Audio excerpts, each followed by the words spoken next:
Now a hearing on active duty troop deployment and military support along the southern border. Defense Department officials testified before the House Armed Services Committee about jobs carried out by active duty troops deployed there instead of the National Guard or Reserve. This hearing is 2 hours and 45 minutes.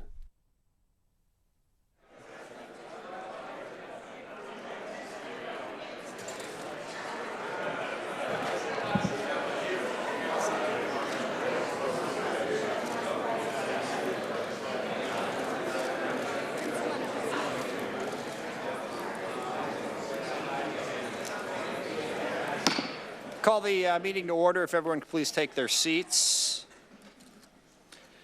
Welcome. Since this is our first hearing as a new committee, just one quick sort of housekeeping measure. We talked a little bit during our organizational meeting about the 5-minute rule. I didn't get into the specifics of it. So now that we have witnesses here and each of you are asking questions, the 5-minute rule applies to the totality of your conversation, or at least I'm going to try to have it be that way. So in other words, if you ask a question for 5 minutes, it doesn't mean that the witnesses then answer it for another 10. We try to stop it at 5. Now, for the witnesses, I will not cut you off in mid-sentence, but the second it hits that 5-minute, there will be a light little tapping just to sort of remind you that we're supposed to move on to the next person. And if you could summarize at that point, that would be great. I'll try, like I said, I'll try to let you finish the thought. And then also, we always have the option of, if you don't get to everything that was asked, there's the fail-safe, we'll take it for the record and we'll submit it to your office when we get a chance. But that's because, as you can see, we have a large interest in the subject and we want to try to get to everybody today, give every member a chance, if possible, to ask questions. So the purpose of today's hearing is to discuss the deployments to the border that have been done of both Guard, Reserve, and active duty members of the military. To help us understand this policy, the Pentagon has sent us the Secretary of Defense for Policy, John Rood. Thank you very much for being here. And the Director of Operations for the Joint Staff, Vice Admiral Michael Gilday. I appreciate you both being here and look forward to your testimony. We have a number of questions we want to figure out. First of all, it's just sort of the basics. How many active duty members have been sent? What is the plan going forward? How does that compare to the Guard and Reserve? Why did we choose active duty for part of this instead of the Guard and Reserve? Because as most members of this committee know, there's a fairly substantial history of presidents using members of the Guard and Reserve under Title 32 for border security operations. What is a little bit more unusual is sending active duty personnel to the border. It's not unprecedented, but it has not been done before very often. So it was an unusual step. And one of the biggest areas of questions we have there is, what is the impact of this on DOD? As this committee well knows, we fell way behind in readiness as a result of the Iraq War and the Afghanistan War, and just the tempo that the military had to go through. And we began to catch up on that, which is good. But what impact does it have to readiness to send several thousand troops down to the southern border? It interrupts their training, it interrupts their dwell time. How is that impacting it? And also, we don't, to my knowledge, have a figure for what this has cost the Pentagon yet. So we want those details. Another big piece of this is the reason active duty troops and Guard and Reserve were sent there in the first place was because there was a perceived crisis at the border. There really isn't that much evidence of that crisis. Now, that is not to say that border security isn't a challenge. And speaking for myself, but also I believe for all the people on this committee, we believe border security is enormously important and a challenge, something we have to continually try to figure out how to get right. Not the primary jurisdiction of this committee. Other committees are supposed to handle it, but we acknowledge its importance and the role that the military will occasionally play in helping it. But when you look at the statistics, the peak of our problem on the border was in 2004 and 2005. Consistently up to that point, there was over 1 million apprehensions of unauthorized attempted border crossings at the border. For the last several years, that number has been below 400,000, so roughly 1/3 of what it was. And this didn't happen by accident. we made an investment in a bipartisan way. From 2005 forward, we have nearly doubled the number of Border Patrol agents. We have built 700 miles of wall. We have drones and sensors and all manner of different efforts that have been taken to reduce the amount of unauthorized border crossings. And as a result of that, we've actually had zero net migration from Mexico for, I think, going on 4 or 5 years. So while border security is always a challenge, there's really not much evidence that right at the moment it is a crisis that would call for the, if not unprecedented, then highly unusual step of sending active duty troops to the border. We need to better understand not just that border security is a challenge. We get that. We get that drugs come across the border, although, as has been very well documented, they do not usually come across, they come across through ports of entry. There are other areas where we need to spend money if we're going to try to get at that issue. So it's an issue. Why all of a sudden now is it a crisis, and what impact is it having on the military? And lastly, we have all heard much of the discussion about the possibility of the President declaring a state of emergency and taking money from a variety of different places in order to build a wall. And when he's talking about a state of emergency, he's talking about taking the money pretty much exclusively to build a wall. That's not this committee's primary area of debate, but certainly I think all members here have a strong opinion. And don't be surprised if you get a question or two about that. But when it comes to the declaration of the emergency, the President has fairly broad authority under a 1976 law to do that. He would have to justify that emergency, and I'm certain it would be challenged in court. But the real big concern here is, where does he find the money? And if he's talking about building a wall, I know we've talked about $4 or $5 billion right now, but the long-term cost of what he's talking about is much, much more than that. And the only pot of money, as I understand it, in the Pentagon that the President could go after would come out of military construction.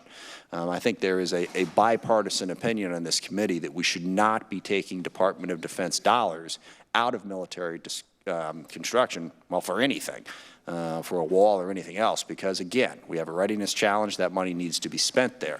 So what would the impact of that be is something we're going to be interested in. There are other pots of money that the President can go to. The primary one is the Army Corps of Engineers, and those are for projects that are primarily focused on flood relief, not necessarily, not DOD priorities. There are other pots of money, but none of them are that big. I mean, let's face it, when you look at the discretionary budget, the Department of Defense is where the money's at. So we are deeply concerned that if an emergency is declared, that money is going to be taken out of DOD for what some of us think is a questionable purpose, but whether you support the purpose or not, where that money is right now is important, and we would not like to see it taken away. With that, I will yield to the ranking member for his opening statement, and I thank our witnesses again for appearing before us. Let me join in welcoming our witnesses. Thank you all for being here today. In my view, it is perfectly appropriate for our committee to examine the mission and the activities of our military on the southern border. And I think that the questions the chairman asked at the beginning of his statement, what are we doing down there? How much does it cost? What effect does it have on readiness and so forth, are perfectly legitimate questions. I do have concerns that the broader issues related to the immigration debate that are not the purview of this committee may be brought into this room, even though we have no jurisdiction and even though it threatens, at least, to begin us this year on a more partisan, contentious note than we otherwise might. I hope that does not happen. When it comes to DOD, I note that the briefing material prepared for us by the staff say that the previous 5 administrations have authorized the use of armed forces operating under Title X authorities in support of border security. And as a matter of fact, we've tried to look at the various functions going back to at least the early 1990s that include things like surveillance and logistics and command and control and aviation support and a whole variety of things. I noticed that in 1997 under President Clinton, the military was used for construction to build and improve physical barriers. I noted in 2012, under President Obama, the military was used for construction to install sensor equipment and so forth. So I guess my takeaway, trying to put this a little in context, is number one, what the administration has done is in line with, consistent with, the sorts of things that we have asked the military to do for a long, long time. My second takeaway is that under administrations of both parties and Congresses of both parties, we obviously aren't providing for adequate resources for border security, because we keep having to use the military to back up the Border Patrol when it ought to be their job to do it. Now, again, some of that takes us into areas outside of this committee, how much we do on border security, but clearly it has implications for us. And I hope that as we not only look at what we're doing today, but put today's mission in context, going back, 30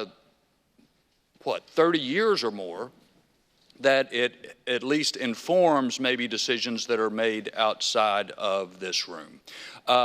Thank you all again for being here. We look forward to your testimony, and I yield back.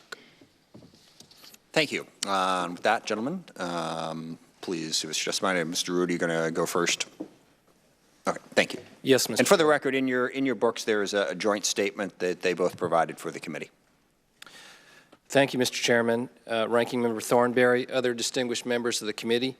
Thank you for the opportunity to testify before you today on the Defense Department's support to the Department of Homeland Security, U.S. Customs and Border Protection mission to secure the southern border of the United States. The Department of Defense has a long history of supporting border security. DoD has supported efforts to secure U.S. borders. Since the early 1990s, DoD has supported civilian law enforcement, border security activities, counter-drug activities, and activities to counter transnational organized crime and other transnational threats. Active, reserve, and National Guard personnel have provided operational military support, such as aerial reconnaissance, ground surveillance, search and rescue support, and medical support. DoD has loaned facilities and special equipment, such as aerostats, ground surveillance radars, and ground sensors to CBP, or Customs and Border Protection. DoD has also provided temporary housing support to the Department of Health and Human Services, or HHS, as part of the national response to the surge of unaccompanied alien children, or UAC, at the U.S. southern border. From 2012 to 2017, DoD provided shelter for nearly 16,000 unaccompanied alien children who received care, security, transportation, and medical services from HHS. Consistent with Section 2815 of the National Defense Authorization Act for fiscal year 2017, the Secretary of Defense certified that providing this sheltering support to HHS would not negatively affect military training, operations, readiness, or other military requirements, including National Guard and Reserve readiness.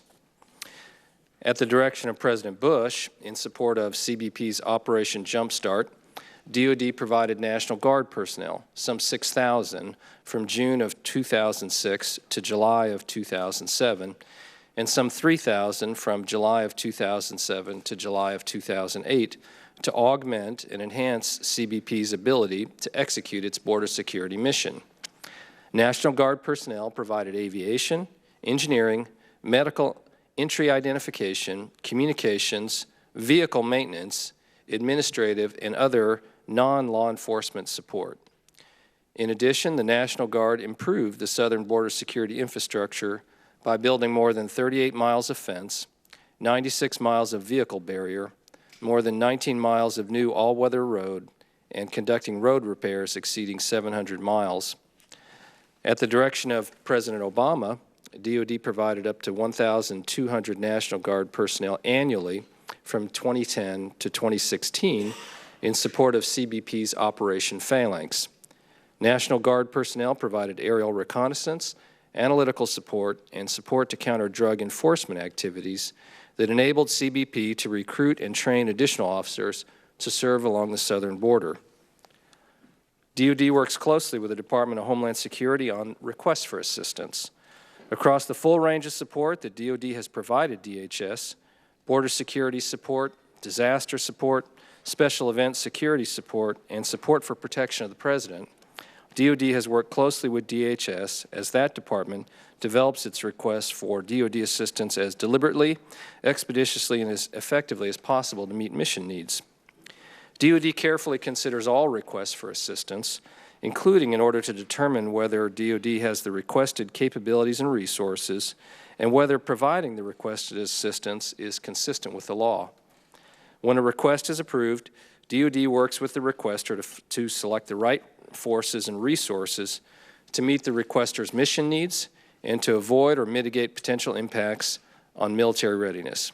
DoD has used the same process for every DHS request for assistance related to DHS's border security mission. In our current type of support, in his April 4, 2018 memorandum titled Securing the Southern Border of the United States, the President directed the Secretary of Defense to support DHS in, quote, securing the southern border and taking other necessary actions to stop the flow of deadly drugs and other contraband gang members and other criminals and illegal aliens into this country, end quote. The President also directed the Secretary of Defense to request the use of the National Guard to assist in fulfilling this mission pursuant to Section 502 of Title 32, and to use such other authorities as appropriate and consistent with applicable law. The President also directed the Secretary of Defense and the Secretary of Homeland Security, in coordination with the Attorney General, to determine what other resources and actions are necessary to protect our southern border, including federal law enforcement and U.S. military resources. All of this military support has been and will continue to be provided consistent with the law, including the Posse Comitatus Act, Section 1385 of Title 18. Military personnel have supported civilian law enforcement efforts but do not directly participate in law enforcement activities such as search, seizure, and arrest. Military personnel protecting CBP personnel performing their federal functions at points of entry are consistent with the April 1971 opinion of the Department of Justice Office of Legal Counsel, also complying with the Posse Comitatus Act. So, Mr. Chairman, in conclusion, let me say the military's presence and support increase the effectiveness of CBP's border security operations, free U.S. Border Patrol agents to conduct law enforcement duties at the southern border, and enhance situational awareness to stem the tide of illegal immigration, human smuggling, and drug trafficking along the southern border. The ongoing temporary DoD support is a continuation of the Department's long history of supporting DHS and CBP in their mission to secure the U.S. border. These decisions are far from static, and we continue to work with the services, the National Guard Bureau, and U.S. Northern Command to evaluate mission requirements and associated risks. Mr. Chairman, thank you for the opportunity to testify today. Thank you. Admiral Gilday. Good morning. Chairman Smith, Ranking Member Thornberry, distinguished members of the committee, thank you for your support of the men and women in uniform who serve our nation. And thanks for the opportunity this morning to address our military support to the Department of Homeland Security in their mission to secure our southwest border. As Secretary Rood mentioned, DoD has a well-established relationship with DHS. This includes our recent efforts to support the responses to Hurricanes Michael and Florence, the wildfires in California, and our joint cybersecurity initiatives protecting our nation's critical infrastructure. DoD's mission of Homeland Defense is inextricably linked to DHS's mission of Homeland Security. There is no better example than the ongoing efforts of our active and Guard personnel supporting Customs and Border Protection along our southern border today. Since the Commander-in-Chief directed the military to support DHS in securing the southern border in April, National Guard personnel have supported CBP Operation Guardian Support, augmenting CBP efforts to secure the border by performing administrative, logistical, and operational support tasks from April to the present day.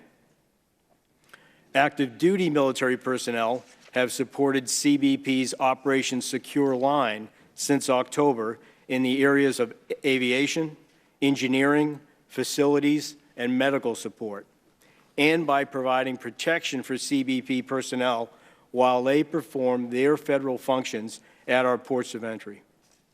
This support is now transitioning to the operation of mobile surveillance cameras in support of CBP in all 9 Border Patrol sectors across 4 states, and the emplacement of concertina wire on existing barriers at areas designated by CBP between ports of entry in Arizona and in California. We believe that our military's presence and support have served to increase the effectiveness of CBP's border security operation by enabling them to focus on their law enforcement duties at our ports of entry. Our strong partnership with DHS has allowed us to match their mission requirements to existing core competencies of our Guard and active force, while operating under existing DoD authorities. Thus far, the results have been very successful. I'd like to thank you again for your support and for the opportunity to appear before the committee. I look forward to taking your questions. Thank you, gentlemen. Could you give us the specifics as a starting point on the active duty troops that were deployed, when they were first deployed, how many are there now, and how long they're supposed to be there for?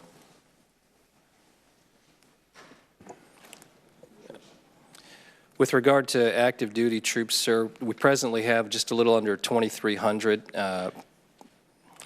just over 2,300 active duty troops.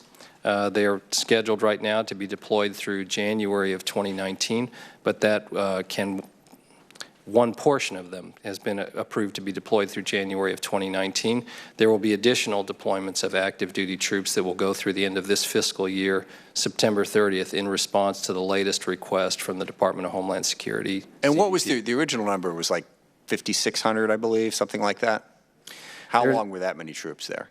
There's a combination, sir, of National Guard and active duty troops that were deployed, and the numbers fluctuate. And so, as you recall, well, I know the numbers fluctuate, but the number of active duty troops that were sent there in the first place, and I'm focused on the active duty piece, I believe was 5,600. Is that correct? It was about 5,900. 59. And that was in the beginning of November. And that's the part that's kind of different from everything else here. Most of what Mr. Thornberry referred to in terms of the active duty side of it is under Title 10. We've provided equipment, sensors, and various other things. It is very, very rare to send active duty troops to the border. We have used the Guard and Reserve consistently. And what was different about this set of circumstances that made us send 5,800 active duty troops to the border? I don't see it. Sir, I'll provide some context. I'm sorry, could you pull the microphone a little closer to you there? Sir. These things are not as sensitive as they could be. Is that better? That's much better, yes. At that particular time, the group of migrants that were massing in southern Mexico was approaching about 10,000. And at that time, we weren't sure, DHS wasn't sure, which route or routes that they were going to take to the southwest border. There were 4 or 5 different routes that they could have come by. There was some concern with respect to timing on whether they were going to go by foot, whether they were going to go by vehicle, or whether they're going to go by rail. So at that time, the President directed that we examine options to augment CBP at the border so that they could mass their personnel at the ports of entry, and we could provide an augmentation force to allow them to do that. And so, did those border caravans all went to the ports of entry, did they not? So they actually all went to the ports of entry in California initially. Right. Yes, sir. They all. That's kind of what they said they were going to do, from what I was reading, anyway. Sir, not initially. So they made that determination when they arrived in Mexico City. But at the time they were down in Hidalgo, we didn't know where they were going to go. We didn't know if they were going to go to Brownsville or if they were going to go to New Mexico. Just for reference, Mexico City is a pretty fair distance from the border. And for the most part, these people are walking. And that was one of the things that struck me at the time. Every estimate that we got out of you folks was that they were going to get here in roughly January. And the border deployment, I believe the active duty troops were first sent to the border in September, correct? Sir, the active duty, the active duty troops, the request came in the end of October. End of October, and we deployed them in early November. And just one final question at this point, because I want to let my other colleagues get in here. You said that, it's worked, basically. The active duty troops have, improved the situation. What is your metric for that? Because near as I can tell, we have made substantial improvements since 2005 on border security. But what metric has changed since we sent the active duty troops there that shows that there's been some sort of improvement on any of these issues that you list in terms of, drugs and border crossings and all of that? Sir, in terms of metrics, the initial deployment consisted with a heavy deployment of engineering personnel.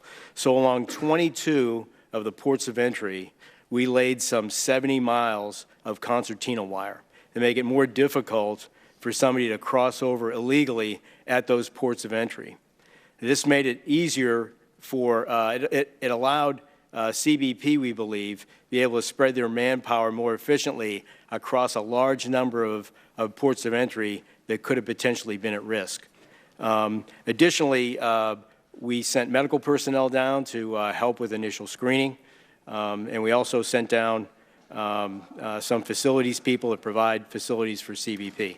But in terms of the metrics, sir, I'd say that the fact that we made it, that we hardened those ports of entry is probably the best answer that I can give you. The only thing I would add, Mr. Chairman, is we look to the Customs and Border Patrol and the Department of Homeland Security as the primary mission holder. Our role, of course, is to augment their efforts. Right. Their statements to us and their assessment of the efforts that DOD has provided is that it has allowed them to focus their resources elsewhere and assisted in their mission accomplishment. Right. None of that is an actual metric or measurement. That's just sort of the opinion. But one final question. Sorry, I do have one final question. When are we going to be the point where you can say we don't need active duty troops?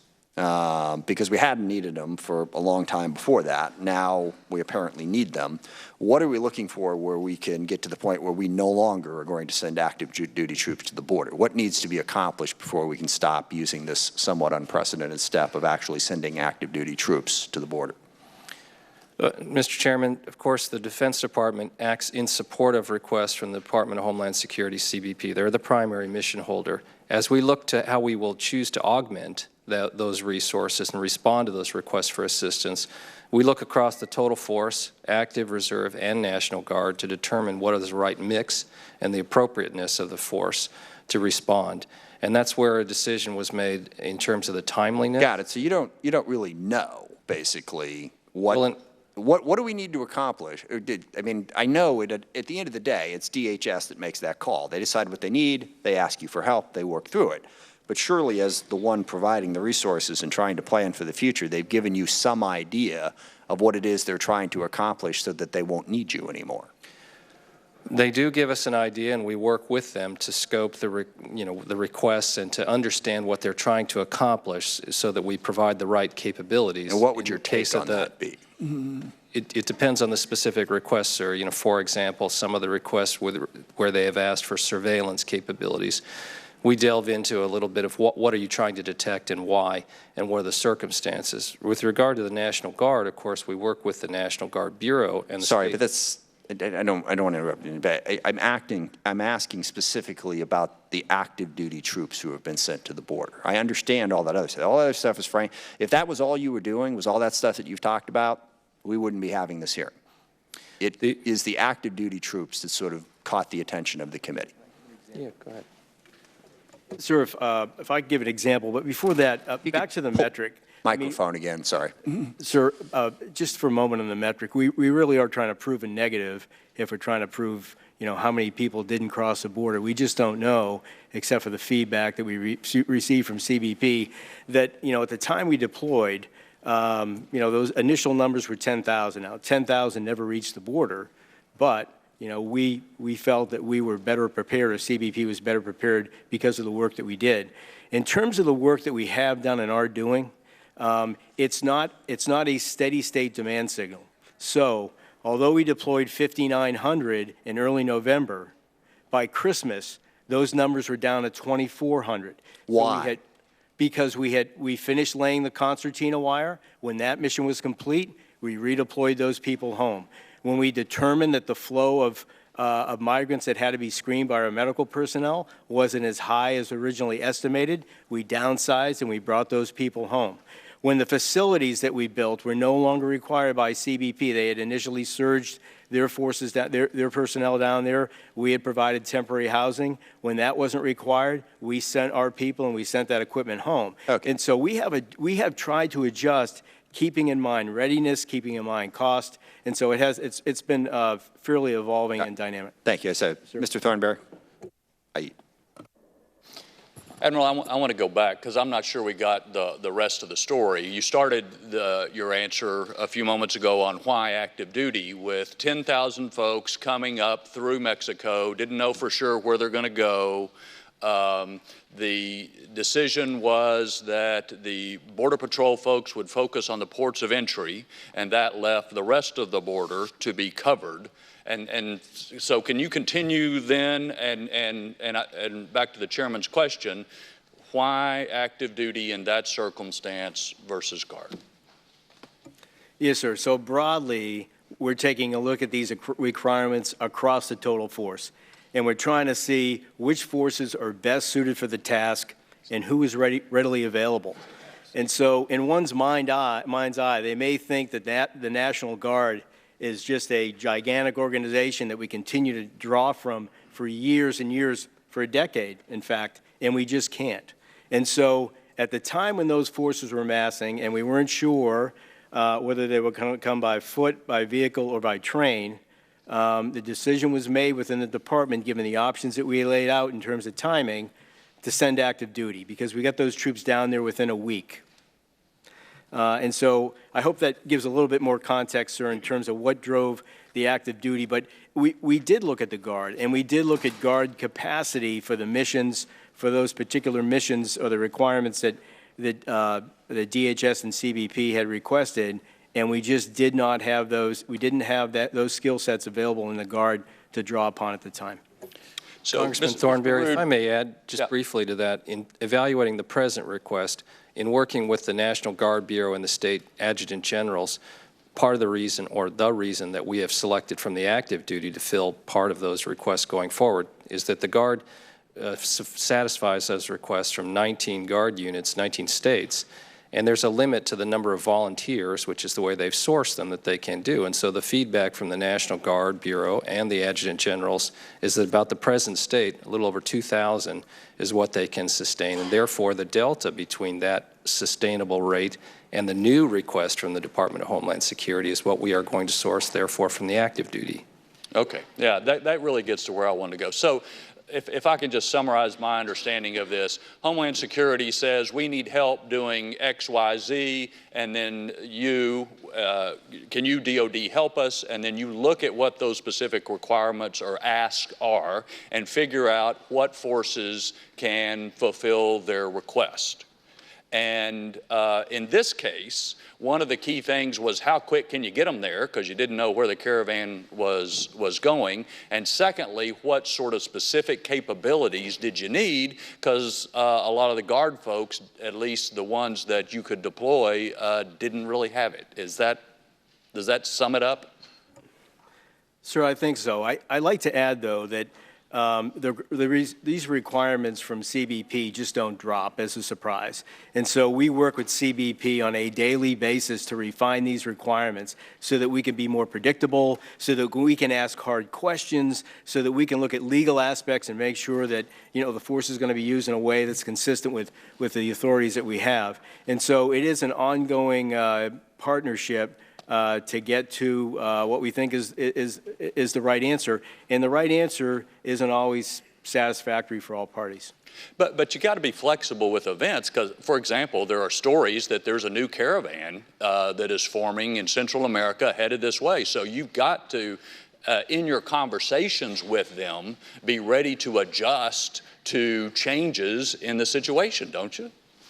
Yes, that's right. And you're correct. Current information shows a caravan of over 12,000 people. There's 3 that we are tracking. The Department of Homeland Security is tracking en route, and one of which is over 12,000 people in the latest estimate. And so, yes, we do have to be flexible on those events. As Admiral Gilday mentioned, the number of troops and the mix of them has varied over time, and it will need to do so. And we do work very closely with DHS, CBP, to understand the what they are trying to accomplish more fully so that we can source it and provide the type of assistance that will be meaningful. Okay, I yield back. Thank you. Mr. Larson. Thank you, Mr. Chairman. If I could, Mr. Chairman, I'd like to yield my time to Representative Torres Small. Microphone. Thank you, Undersecretary Rood and Admiral Gilday, for being here. I really appreciate the dialogue about the choices that you're making when it comes to National Guard versus deployment of active military. And you listed some of the components, timeliness, the scope of the request, the cost, and available troops. One thing I'd like to dig into more is readiness. Admiral Gilday mentioned it briefly. We ask a lot from our troops, and when it's critical that we provide that readiness specifically through rest and refit between missions and deployment. So what impact does an increase in deployment of troops used along the border have on soldier readiness? So far, it's been manageable. So, as I explained a few minutes ago, we've tried to. I'm sorry. As I explained a few minutes ago, we try to rotate the troops in about every 6 to 8 weeks. And so we're trying to make sure that we maintain that deployed to dwell ratio at a manageable level, because we may have to call in those same forces to deploy to another mission. The border security mission is obviously a high priority for the administration. And so we are balancing that requirement along with Syria, Afghanistan, ongoing commitments in Africa, the Western Pacific. And so we're trying to balance all of that. But in this particular case, we have been using troops that are based here in the continental United States, and we've been trying to rotate them in at a fairly, I don't want to say it's a revolving door, but you know, that first group went in at the beginning of November. They were out before Christmas. The next group will come out at the end of the month here. And so we try to manage it in that manner.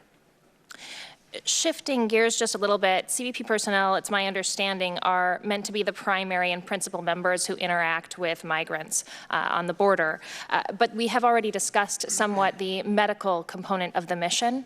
Can you give me a little more clarification on how the medical part of the mission is limited based on interactions with migrants and how that's controlled? Congresswoman, you're correct. The Customs and Border Patrol, as the primary mission holder and the law enforcement agency, they have the responsibility to interface principally with the migrants. DoD personnel, medical personnel, are there to assist after screening has been conducted by CBP personnel. If there's someone they believe presents an illness or an issue that they would like to refer them after that screening to DoD personnel, we can assist with medical treatment. Thank you. Just shifting a little bit to the National Guard. I represent New Mexico. We've had a long history of National Guard working on the border as part of the anti-drug task force. Can you explain a little bit the differences between that longer history and the current National Guard operation?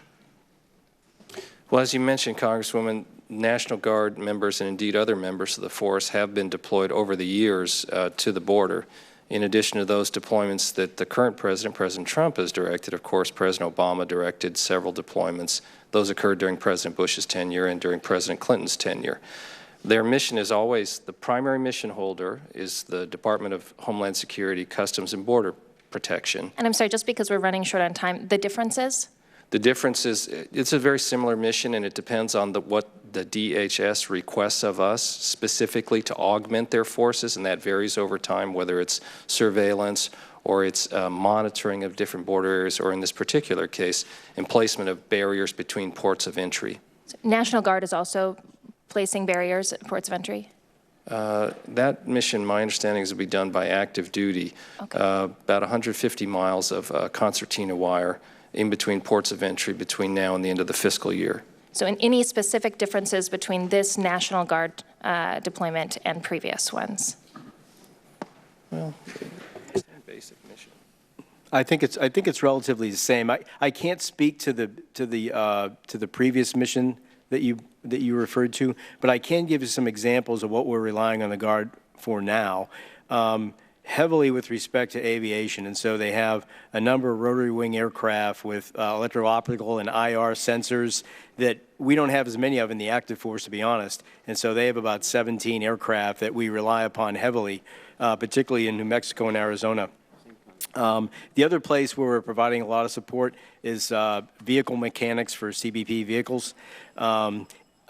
Intelligence analysts that help at CBP headquarters, paralegals, administrative assistants. And so the hope is that we're freeing up, or the goal is that we're freeing up CBP agents to actually do law enforcement.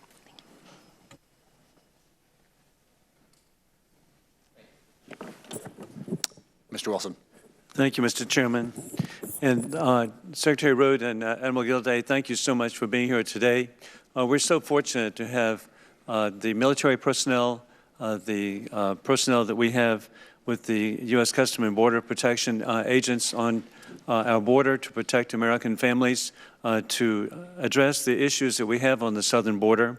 And I want to thank both of you for your service. In particular, I have a firsthand experience of the benefits of being activated. I served 31 years in the Army Guard. I'm very grateful to have 3 sons who have served in the National Guard. We have found that being activated, for us, it was hurricane recovery and relief. But being activated and mobilized actually enhances training. The camaraderie of our members has never been better. And so I want to thank you for the opportunities that you actually give. And it's been indicated 19 different states have had Guard members at the southern border. And I just know how positive that is for our Guard members. Precedent exists with the last 5 administrations for the use of DoD personnel. And Secretary Rood, for surveillance, logistics, aviation support, and other assistance. This support in the southern border has been carried out with Operation Jumpstart under President George Bush and Operation Phalanx under President Barack Obama. Can you discuss the relationship between the DoD and Customs and Border Protection personnel on the ground?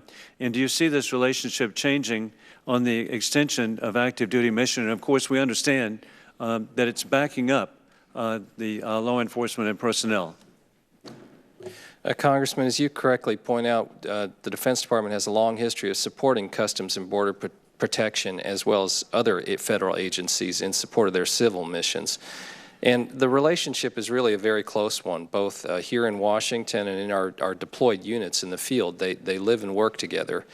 And so as CBP performs their primary mission and their law enforcement duties, we assist them. And that takes various forms. As mentioned, construction at 22 ports of entry recently, not only concertina wire, but jersey barriers, vehicle obstructions, emplacement of shipping containers and other temporary barriers to control the flow of individuals. And then medical support, aviation support, things of that nature. But it's just a day-to-day working relationship, sir. Well, the backup and support makes such a positive difference, and it's so meaningful. With the military mission extended to September 30, 2019, what, if any, does the Department have for transitioning the mission from active duty to National Guard? What conditions are going to be met? As indicated, it's ever-changing.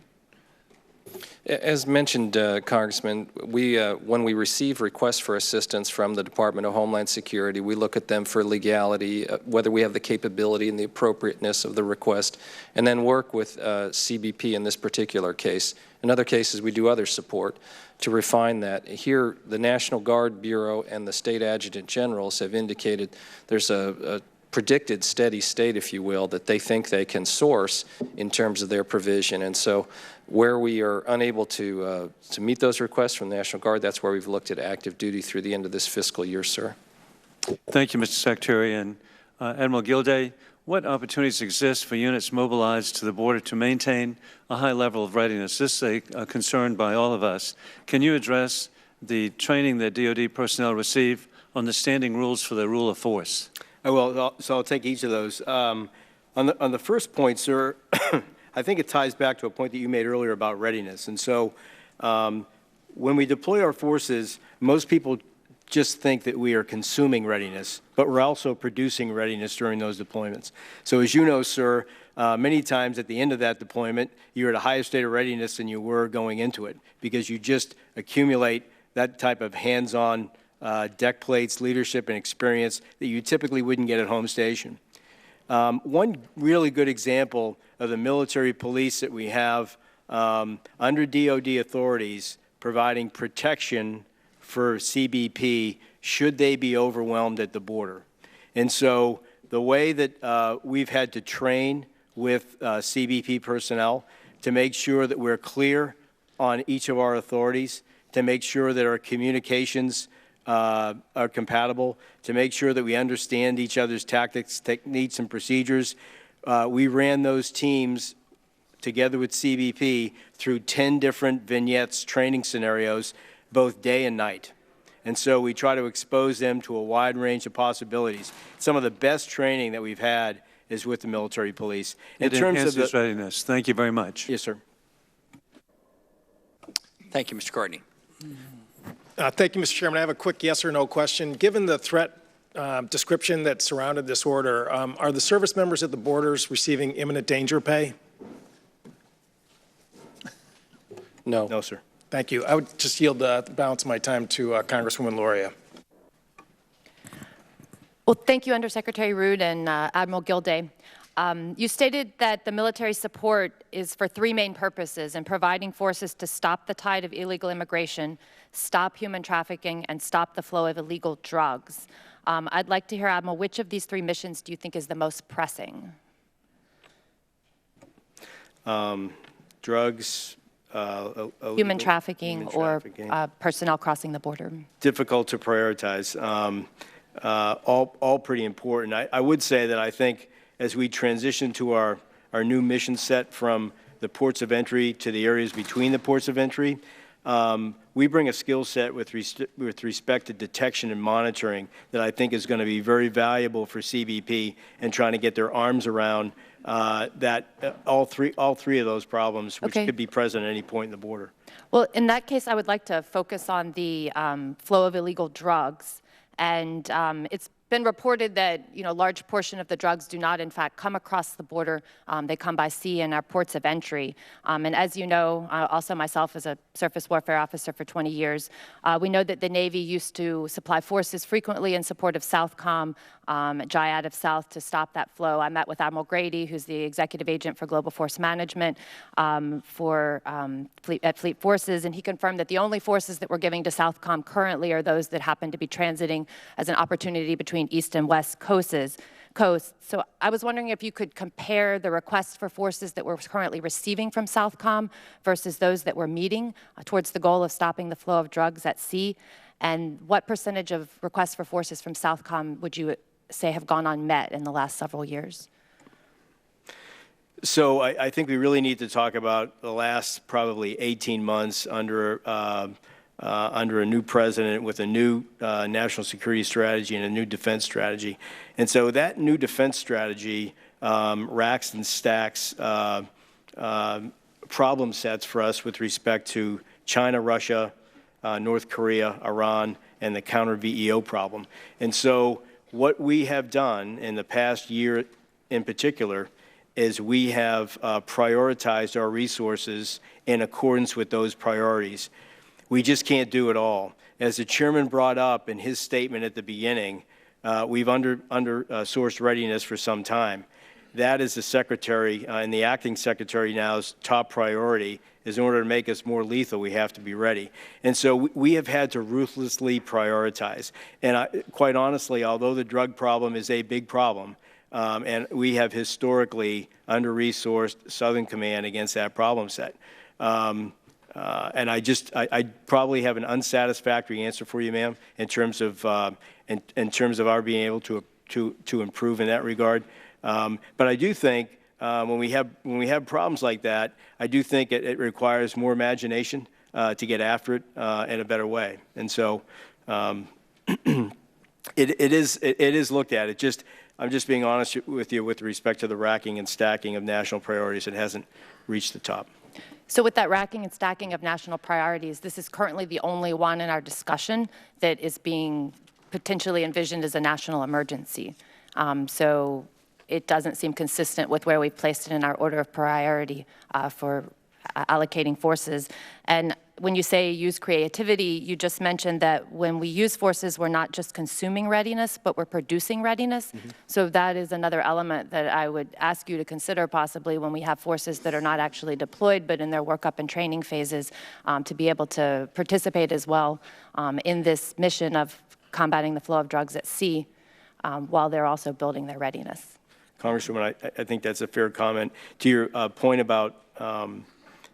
about priorities, so the National Defense Strategy is a strategy, and it has laid out priorities that we follow, but reality strikes and we end up reprioritizing, and in this case, that's exactly what happened.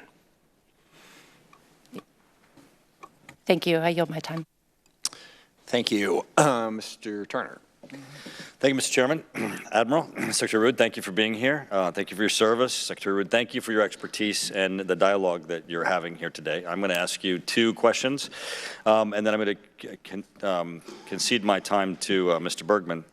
The Admiral indicated that it's hard to answer a negative. How many people were deterred? How many people didn't cross the border? So I have two simple questions for you. I think they're yes and no, but I'm not going to restrict you to yes or no if you feel you need to answer them more broadly. So to your knowledge, is the United States border with Mexico currently closed? And by closed, I mean, is it closed? Is the level of protection that's currently being provided by Homeland Security and the Department of Defense stopping illegal immigration? Has it stopped? Has illegal immigration stopped between Mexico and the United States as a result of the current level of protection from Homeland Security and DOD? No, just in the last 3 months alone, CBP reports apprehending 154,000 illegal immigrants. To your knowledge, Mr. Secretary, are there portions of the U.S. border between Mexico and the United States where individuals can enter the United States illegally unimpeded? Yes. Thank you, Mr. Secretary. I yield my time to Mr. Bergman. Thank you, and I appreciate you yielding time, Mr. Turner.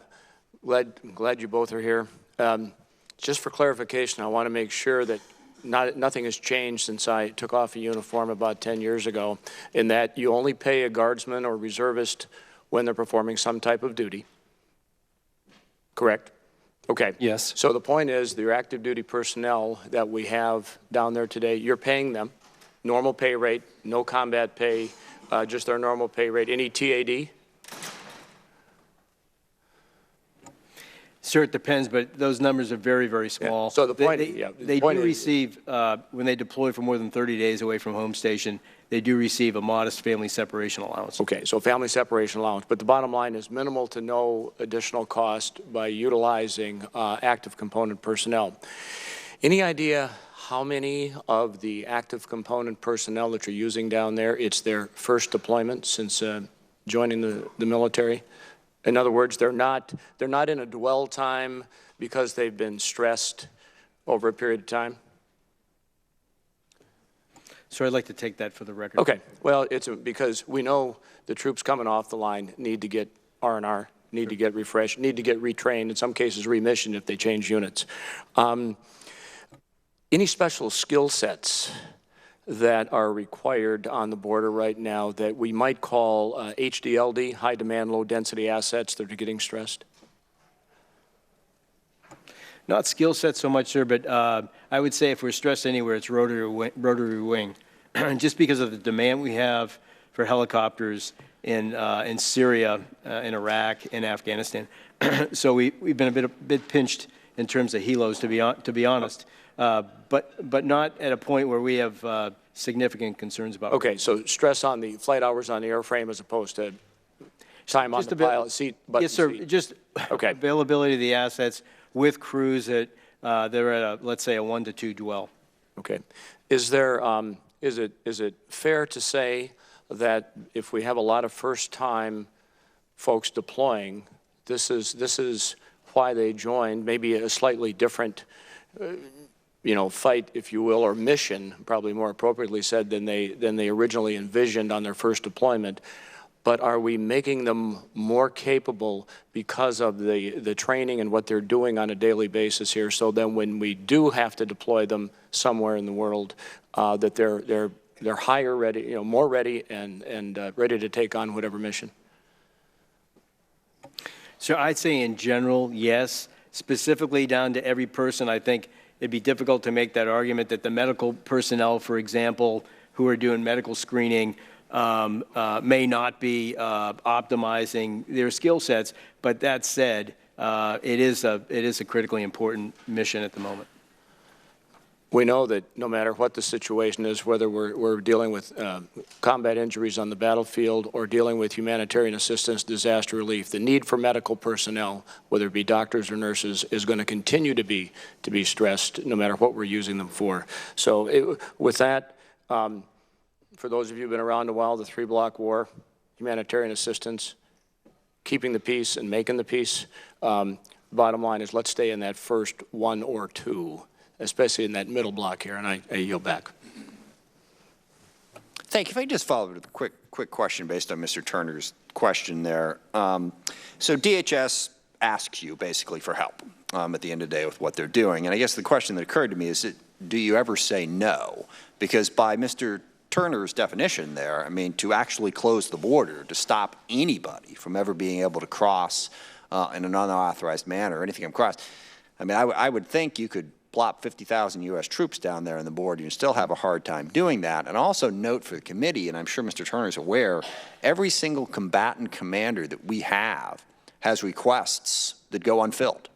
It's absolutely true, because there is too much in the world that we need to do. We don't have the resources for all of it. And I guess that's the biggest concern from this discussion here is, yeah, we can talk about the border all day long, and if that's the only thing that you had to worry about at DOD, well, heck, 5,900?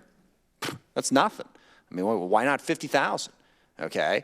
But we've got other needs in the world, which we will hear about in great detail in this committee. And the reason we're starting here is because this is not primary to our mission. And if we start down this road of what those previous questions were and say, DOD, it's all about the border, where does it stop? So under what circumstances would you say, no, look, yes, there is a border problem. There will always be a border problem. We're not going to completely shut that border off. But we also have ISIS. We also have Afghanistan and Syria. We're worried about Russia and China. Do we have a sufficient presence to deal with deterring that threat? So under what circumstances, when DHS comes over and says, hey, we need your equipment, we need your troops, do you say, look, we don't have the ISR that we need in Africa? All right, we don't have, enough of a troop presence in Eastern Europe to deter Russia, so that's going to take priority. Under what circumstances do you say that? Mr. Chairman, I know that's not directly your call. That's more Secretary of Defense's call, but I'm curious as to your perspective. Yes, sir. When the Department of Homeland Security or another civil agency makes a request for assistance, we look at it from the legality of it, the appropriateness. Do we have a capability that can actually meet that need? And then we do look at readiness and the impact on our other mission areas. And the same approach, basic approach, applies whether it's DHS requesting support at the border. What would be most helpful in this is if you could give us an example of when you did say no to DHS. I mean, and I'll drop it up, what if they asked you for $10 billion out of Milcon to help build a wall? Would you say no then? Well, with respect to use of Milcon authorities, of course, the President would need to declare a national emergency, and the Secretary of Defense makes certain determinations before we would ever reach that question. And so the Department of Homeland Security couldn't make that request directly to us. It would need to be initiated by the President's declaration. With respect to your question about where we say no, we haven't always approved every request from the Department of Homeland Security, but we generally work with them to find ways that we can adjust what we're going to provide to meet the mission need. Sometimes they don't have a full understanding of what we can do. Okay. Thank you. Mr. Garamendi. Yes, sir.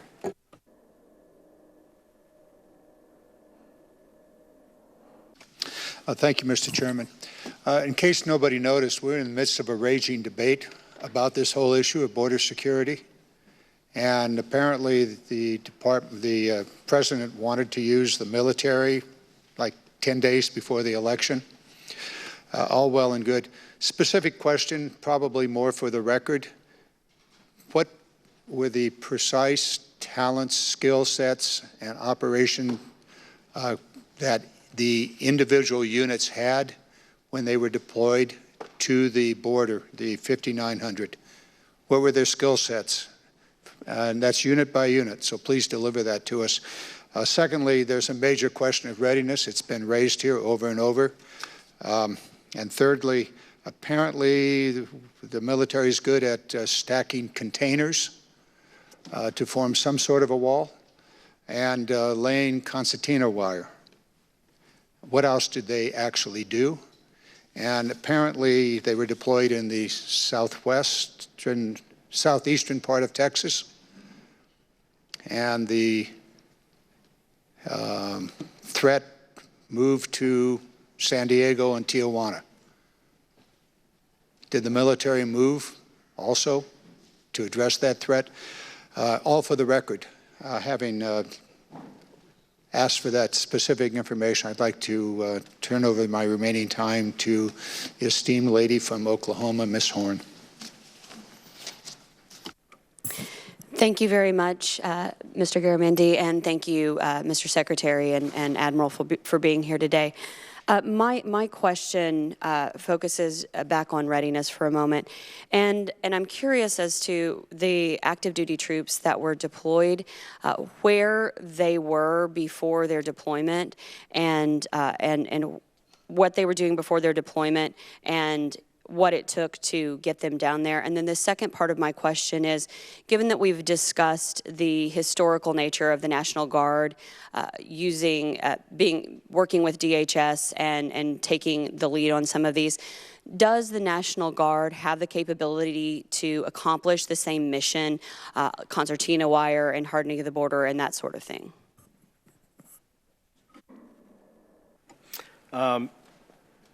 Congresswoman, your first question was about where these forces were before they actually went down to the border. So they were based in the continental United States, and they were ready forces, ready to deploy within 30 days. And so we always have a reserve of forces that we can draw upon for you name an emergency that we're going to respond to, or we need to send additional forces to plus up for a particular mission somewhere in the globe. And so those forces are trained, certified, man-trained, and equipped in order to do their specific tasks.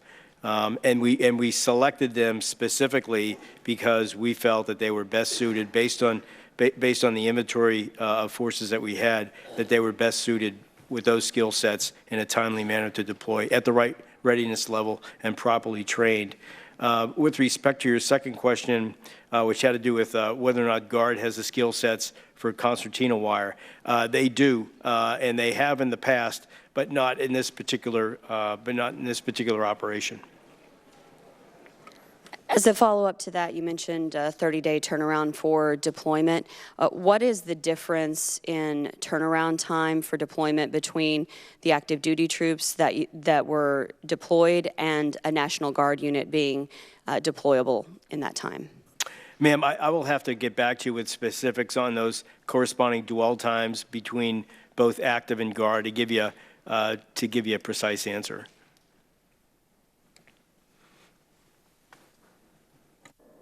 I yield back my time.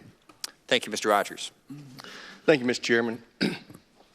Unfortunately, I'm painfully familiar with this topic. I've been on the Homeland Security Committee for 15 years, and while we've talked a lot today about the last 12 or 13 years where we've been repeatedly sending reserve and Guard and active duty troops down there, it's been going on since the Alamo and every decade in between. We have used DOD assets for that mission. But to get to the chairman's question in the initial part of this hearing, what's it going to take for us to not have to continue this pattern? We're going to have to adequately fund the Department of Homeland Security instead of continually reaching into DOD to subsidize that department. It has been inadequately funded since its inception by Republican and Democrat administrations. That has to be addressed. So one of the things this president's trying to address has been asking for money for fencing. And I'm just astounded by the fact that we continue to act stupid in Congress and fuss over things like $5.7 billion in fencing, and it cost us $11 billion to shut the government down. I'd like to know, Admiral, do you know how much it's cost for these last deployments that we've had down there? How much it cost the DOD? So I can tell you, sir, active duty, our projection through the end of this month is $132 million. And for the National Guard, in the last fiscal year, it was $103 million, and we project in FY19 to be $448 million. So it'll be about $550 million overall for the Guard. And it's difficult to give you an accurate estimate right now on active duty, just based on, as I've described, the requirement is evolving and fluctuating. Yeah. And that's just the most recent. I mean, we continue to do this, and we've got to adequately fund the Department of Homeland Security, specifically Customs and Border Protection. With that, I yield about some of my time to General Kelly. Thank you, Mr. Rogers, for yielding time. Just very quickly, you know, I spent my whole military career as an engineer, and I was what they call a sapper on the Army side. You know, what we do is build obstacles. Okay, and there are many purposes for obstacles, and I'm sure it's the same way in the Navy. We have turn, fix, disrupt, and block. And I use an analogy, locks don't keep burglars out of your houses or cars.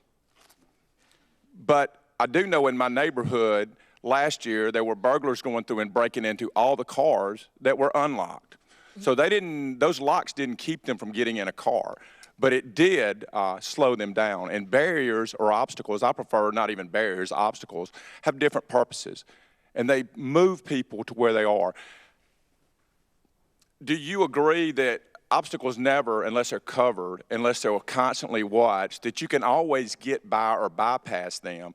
However, they do make it easier to where you locate people coming across illegally. Would you agree with that, Vice Admiral and Mr. Secretary? Yes, sir. In the abstract, I agree with that. There are a lot of variables that go into wall placement, but I think you're right. The fact that a barrier is ineffective unless you're surveilling it and you can react if it's breached. And I want to touch just a little bit about whether it's guard or active component. You guys agree that the new policy is that guard and reserves and active component is a force of one, and they all have operational requirements. And I want to use my small state of Mississippi, which has about 10,000 members in our Mississippi Army National Guard and about 1,500 in our Air Guard. But currently, we have one company, Charlie Company, 1st Battalion, 114th Aviation, that is on the border supporting this mission and doing great work down there. That being said, we have a BCT doing Operation Spartan Shield in Kuwait, Jordan, other places. So that is about 4,500 of our 10,000 Army soldiers. We have the 184th ESC, which is also a headquarters, which is in Kuwait right now doing logistics. We have state missions. We have these little things called hurricanes that we have to respond to. We have all these forces deployed as part of the active force, as part of the rotational forces we have to defend our missions. Is that a reason to use maybe sometimes active duty forces when Guard forces can do the same thing, Admiral? Yes, sir. As you said initially, it's one force who's best suited for the task. And as I mentioned earlier, the Guard has sustainability issues as well that we can't just wish away, just like the active side does. And so I think it's a balanced approach in terms of how we use, how we put those people to best use. And thank you. And with that, I yield back, Mr. Chairman. Thank you. Mr. Norcross. Thank you, Chairman. Planning. Nobody can guess what the president's going to do, but we have some indications what he might do. Have you taken into account, outside of the personnel, the cost for construction of a barrier different than the wire and fence that you're presently working on, if you were to do the 230 miles? Sir, maybe you should take this.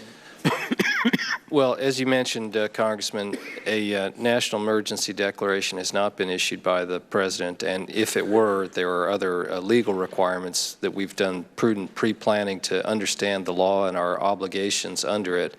And depending on what the Department of Homeland Security, CBP, would identify and how those requests would be met, that would determine the type of wall and the cost. So you're not looking at any scenarios right now at all? There's no pre-planning, whether you're going to put a concrete barrier or some steel up or some wire. Yes, it would depend on the circumstances that we would reach at that moment, and obviously we have done prudent pre-planning. I've seen, as you have, the statements the President has made regarding the possibility of a national emergency, so we have looked into how that would operate. So what are your ranges of cost estimates? Again, there's no, after the President were to declare a national emergency. We understand the process. But you have to look down the road and anticipate we could put a full barrier up of a 30-foot wall, we could put wire. You're not going to wait till that phone call comes to start planning. That's one thing that you do well. Within such a declaration, a national emergency would be the citation of the authorities under which it is done. We have limited authorities. Depending on what those authorities are, sir, it would define how much money was available, and we would obviously work with the Department of Homeland Security to get their latest prioritized listing. And from all of those factors, land availability, cost of land, other things would come into play. If you were talking about a barrier construction or even the emplacement of wire, those are considerations that would need to be reached at that point. So no pre-planning in terms of cost and personnel or what it would take to do the job is taking place until you get that declaration? We would have, in that circumstance, we have not made any decisions nor formalized what those would be, but obviously depending on what the type of barrier the Army Corps of Engineers in the barrier case would be asked to do, they have done looking at different types of construction. Is this the most cost-effective way of putting up a barrier? Sir, we would respond to what the Department of Homeland Security and the CBP identified in that area. The Army Corps of Engineers has done construction of parts of the 654 miles of barrier on the southern border over our history, and those things vary given the circumstances at the time. I yield back. Thank you. Thank you, Mr. Conaway. Is that correct? I don't think he's here. He's not here. Mr. Lamborn. Thank you, Mr. Chairman. Thank you both for being here. And I was on the border a week ago today in the Brownsville-McAllen area, and talking to the people there, they have a very good plan of what they would like to do if they were given more assets, more money, more resources. So my first hope is that we as a Congress will give Homeland Security more of what they need, and that they have a well-defined plan of how they could put that to use. But if that doesn't happen, the President will have the choice he will have to make of declaring a national emergency and then using money from somewhere to build some kind of barrier. And my hope, Mr. Root, I'm going to direct this to you, and maybe this is a little speculative and you can't give me a definitive and final answer, but my hope would be that emergency money for that purpose would come out of emergency money from another purpose, and we would have to replenish that later, like disaster relief. I mean, I'd hate to see that happen, but that would be the best possible alternative I could think of, especially compared to taking money from military construction, because those projects have been in the pipeline for years and years, and that would be disruptive. So my hope would be it would be emergency to emergency. Do you have any thoughts on those lines, Mr. Rood? Well, Congressman, of course, at this stage, the President has not chosen to declare a national emergency, and if he were to do so, then the Secretary of Defense, the next step in the process, would need to determine that undertaking military construction projects, assuming that that was the authority authorized by the President in his declaration, the Secretary of Defense would then need to make a determination that by undertaking these military construction projects, that was necessary to support the use of the armed forces. And then we would flow from there. There are only limited authorities available to the Defense Department if directed by the President, or if authorized, I should say, to pursue them. And he would identify in his declaration what those authorities were. Okay, thank you. And I'll just reiterate, my hope is that Congress does the right thing and we authorize money and we don't have to go down that road at all. General Gilday, I'd like to ask you a question, and you've already done a good job of explaining the benefits that accrue when these missions are being performed to the people doing those missions. And you talked about facilities, troops, engineering, medical, and rotary wing. When it comes to readiness, we've talked about construction, but we also talk about training. That's the other component. We have used our troops in a variety of worldwide humanitarian missions. Ebola outbreak in Africa, tsunamis, earthquake relief, and others. And there is a humanitarian component to the southern border crisis, as well as a national security component. When our medical troops, for instance, are helping Homeland Security on the border, are they gaining experience that helps them? Or if they were doing a humanitarian mission in Africa, does that help them in their professional and military careers? Yes, sir. As I mentioned earlier, I think with each of the skill sets, it varies a bit. The example I gave with medical, so they're doing follow-on screenings after CBP does their initial medical screening. So most of those referrals are routine elements. And so I could make the argument that if I deployed those same people overseas to Afghanistan, that they might receive a higher level of training. But I think that we have placed a high degree of importance on the work that they are doing on the border. They know it's important work. They know it must be done. I do think that, again, to answer your question, I do think there's varying degrees, to be honest with you, on how much training value that you receive from each particular mission, some more than others. Thank you. Mr. Chairman, I yield back. Thank you, Mr. Chairman. During Operation Desert Storm and after 9/11, President invoked the National Emergencies Act, NEA, twice, citing the Emergency Military Construction Authority. According to the Department of Defense records, the department funded 18 projects. I'm looking at these projects right now: airfield runways, medical facilities, barracks, security measures for weapons of mass destruction, et cetera, to name a few.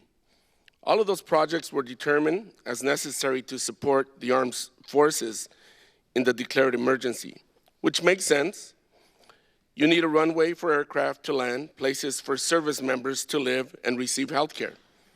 Admiral Gilday, how is the border wall necessary to support the use of armed forces? And what authorities would be needed to make that determination?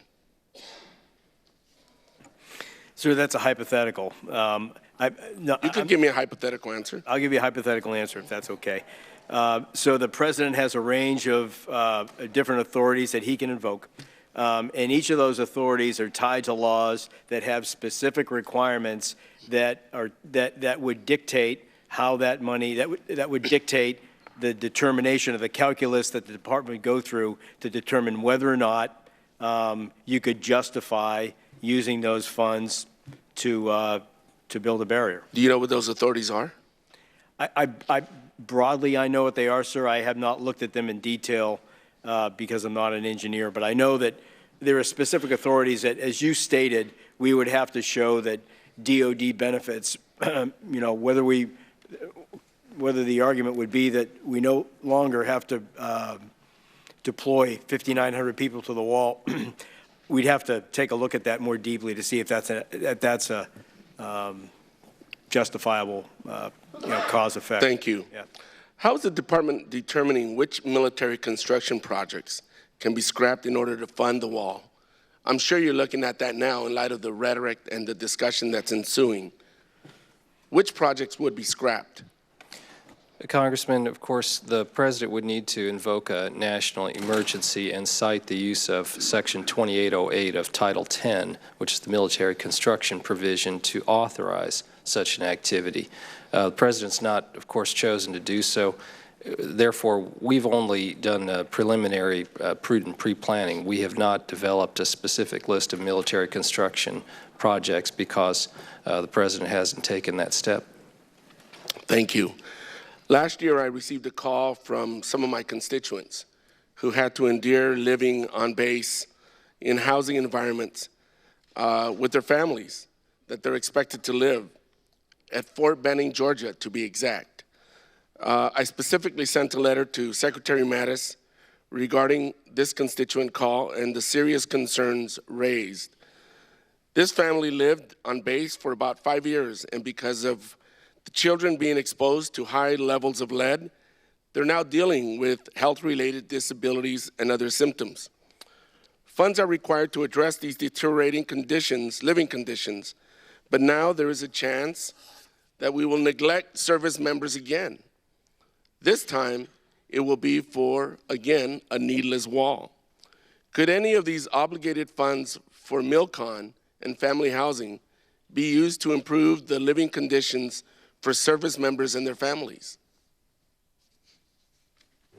Congressman, again, this would be a hypothetical situation that the President has not chosen to invoke a national emergency and authorize the use of Section 2808 military construction funds.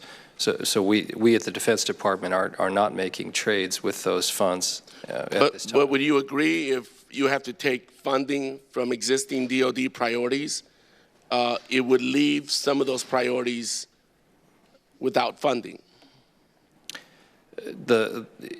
Or is there enough funding surplus right now available for the wall?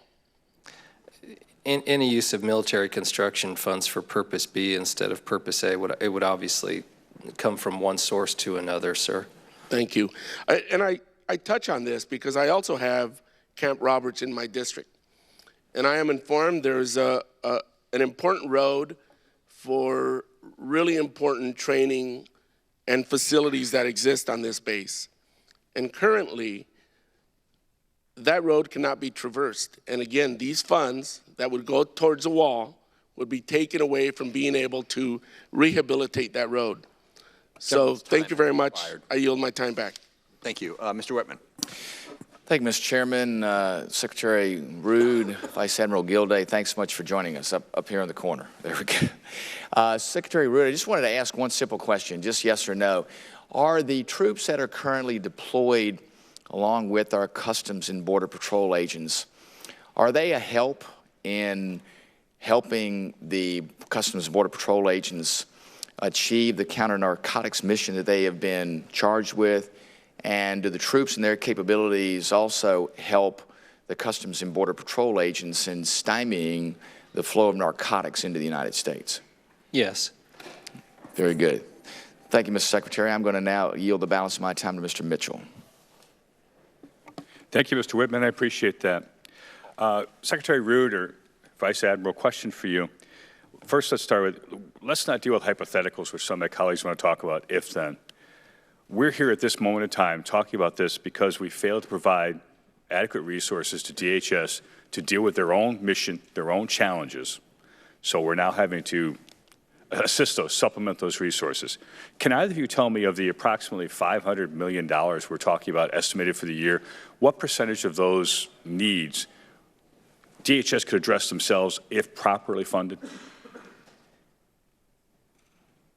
Well, certainly the Department of Homeland Security, CBP, looks, as we understand it, within their own resources and authorities first before asking for augmentation. Can you talk a little louder, sir? I'm sorry.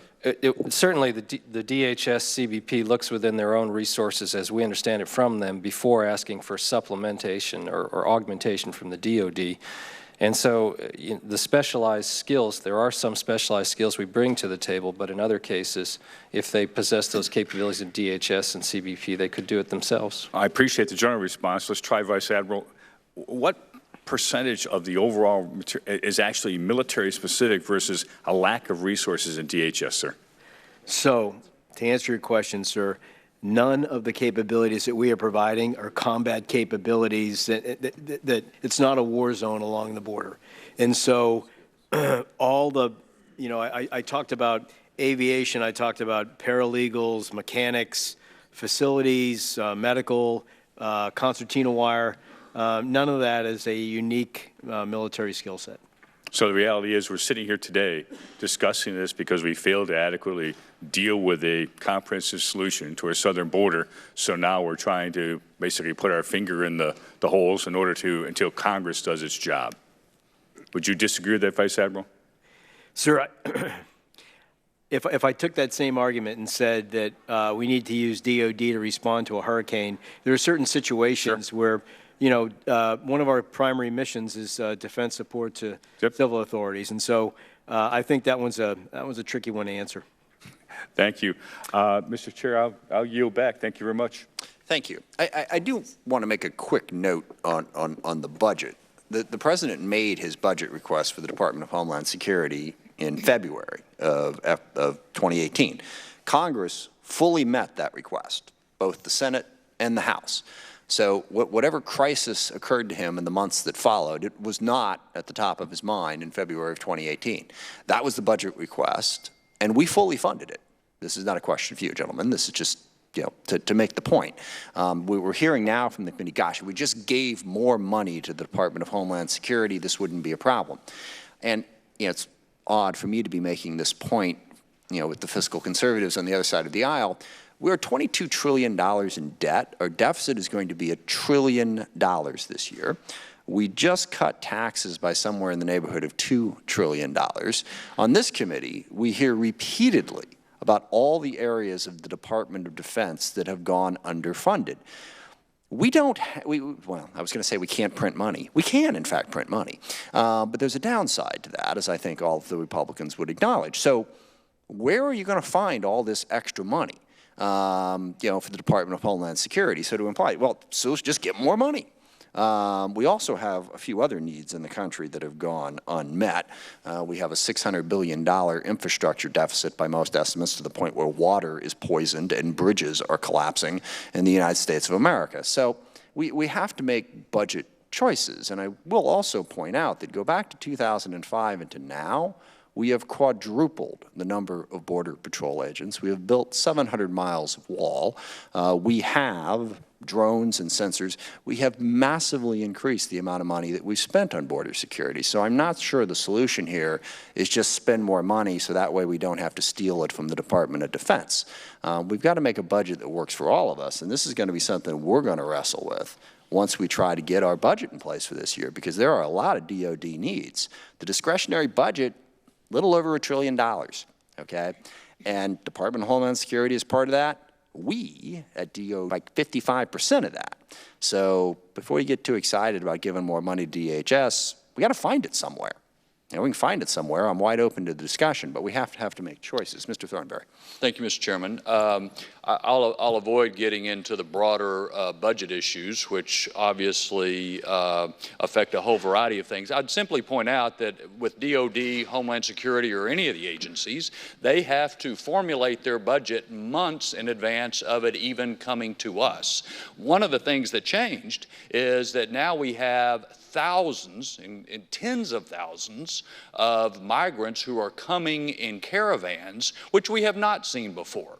And I think members, if they look at the statistics which are provided by the Department of Homeland Security, the days when we had a greater number of people, but most of them were from Mexico and you could simply put them back across the border, are very different from these large family groups, 10, 12,000 people coming. So yes, it changed the requirements.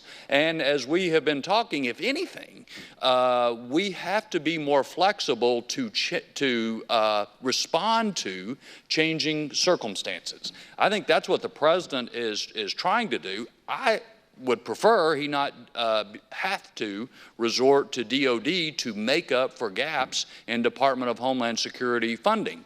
But I do think it's important to acknowledge that things change and our government has to respond.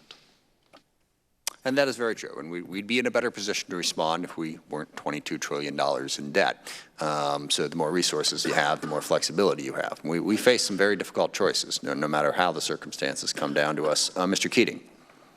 Thank you, Mr. Chairman. I'm glad the discussion has taken this turn. Mr. Rood, my understanding is that you're familiar with the 2018 National Defense Strategy because you helped write that. Is that correct? I didn't help write it, sir. I came in afterwards, but I've been helping implement it. You're familiar with the contents? Yes, sir. Yes, sir. What, in your opinion, just in a sentence or so, what's the use of that document? What's the importance of that for utilization purposes? Yes, to guide the activities of the Defense Department and others and prioritize our efforts. Yeah, I'd suggest, too, that it's also an important document as well when we're looking at the overall strategic priorities. It's an important budget document as well for this committee and for Congress, because that's what we look towards to do the, fiscal year 19 to fiscal year 2023 budget requests.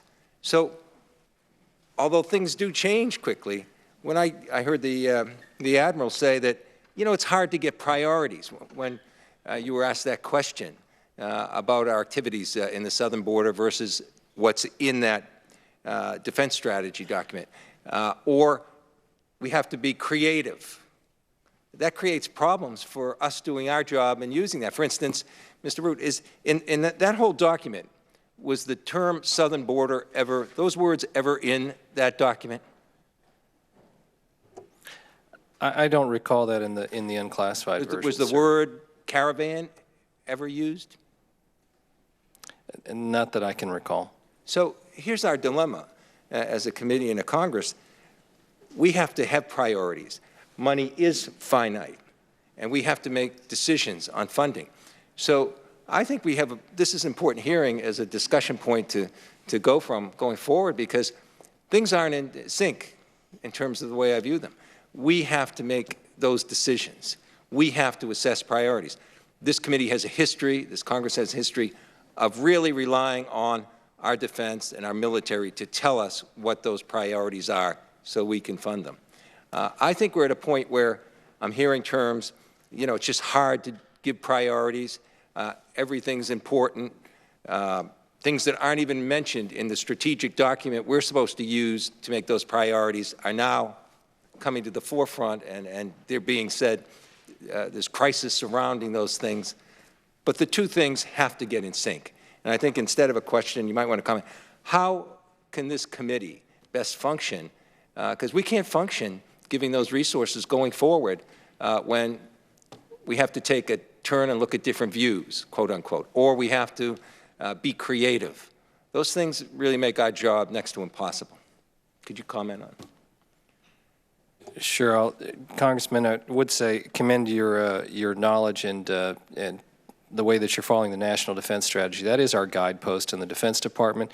We are trying to live that life to make that vision of what we're saying. And there are some hard choices that are described in that document and that setting out that vision for the future. And some of it is an uncomfortable reality that we as a nation need to confront.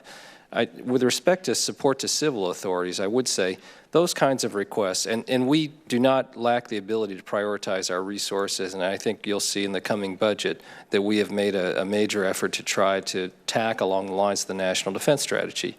With respect to support to civil authorities, of course, this is a long-standing activity the Department of Defense has done, and it's not just limited to the southern border. I mean, for example, this coming weekend at the Super Bowl, the Defense Department will provide assets in support of civil authorities. When the UN General Assembly meets in the summertime in New York or in September, we will also provide support to civil authorities for that type of activity. And there's a range of others, fires, floods, et cetera. I would just say this, that although parenthetically, I have a great deal of confidence in the defense of the New England Patriots, I also want to say this. That's been traditionally done. But I see a difference in scope that's occurring with the discussions we're having now with the southern border and the effect of that on our readiness, on those 5 central areas of threat: China, Russia, North Korea, and Iran, and terrorist groups. In that document, that's I think our guidepost going forward. The things that all of a sudden are getting so much more, resources drawn to them, aren't contained in that. And I'll just say this because my time's out, that we have to do a better job if we're going to act in a bipartisan way, listening to our military defense, to have a clearer, more accountable, and a more timely demonstration of what these priorities are. I yield back, Mr. Chairman. Thank you. Ms. Hartzler. Thank you, Mr. Chairman, and thank you, gentlemen, for your role in keeping our nation safe from threats both foreign and nearby. And Admiral, you said that it's not a war zone down there. I would just like to pause a little bit on that because I had an opportunity to go in October to the border, and I came away with the impression that we are at war, and it's with the drug cartels. As I spent time with the Border Patrol agents, and we could actually see the scouts on the other side of the border, and they talked about how we're outmanned and outfunded in many ways, and how they're taking advantage of so many people in this process, and people are dying. Last year, we lost 72,000 people to drug overdoses. 72,000. That's more people than died in the entirety of the Vietnam War. And so we have a mission to protect people's lives, including to counter the drug crisis. And the drugs are flowing across our border. Our agents are doing a wonderful job. They're finding a lot of drugs, and that's what people talk about. Oh, we're finding drugs at the port of entry. And I champion that. But I also know there's a lot of drugs that are making it across that we're not catching. And they're ending up in Missouri. And they're ending up in my families that I've talked to their parents whose child has died of a heroin overdose. That is why we have got to counter this. Missouri National Guard was deployed there last summer. They did an amazing job. They had 2 UH-72 crews. During the 6 months they were there, they had 470 apprehensions, and they got 1,986 pounds of marijuana that was seized. I thank God for what they are doing, that didn't end up in our country. But they're doing an amazing job, and Congress has actually given the DOD the ability to provide military support to law enforcement agencies specifically for countering the counter-drug purposes. Section 284 of Title 10 of the United States Code authorizes the DOD to provide support to counter-drug activities to control the transnational organized crime. The law clearly identifies various activities that DOD is authorized to conduct, including the construction of road and construction of fences, light installation among smuggling corridors, aerial and ground reconnaissance, transportation. So I guess 2 questions I'd like to focus on. How long has the Department of Defense been providing support to counter-drug operations at the border? And can you please provide specific examples of how DOD is carrying out the authorities authorized by Congress?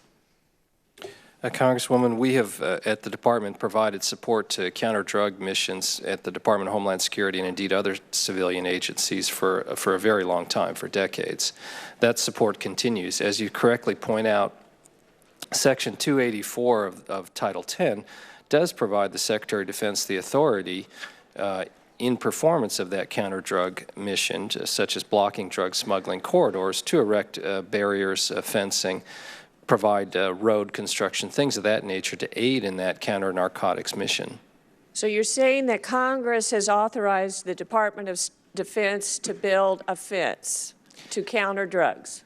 That is already law? Yes, that's right. If it meets that criteria in Section 284, yes, ma'am. Okay.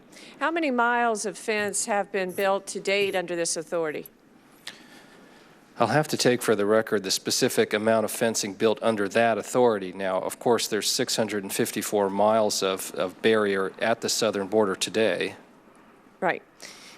And I think that it's very clear we have already given them the authority to do this, and we do have a very critical mission to keep people safe and to make sure that people don't die as a result of these transnational drug cartel activity.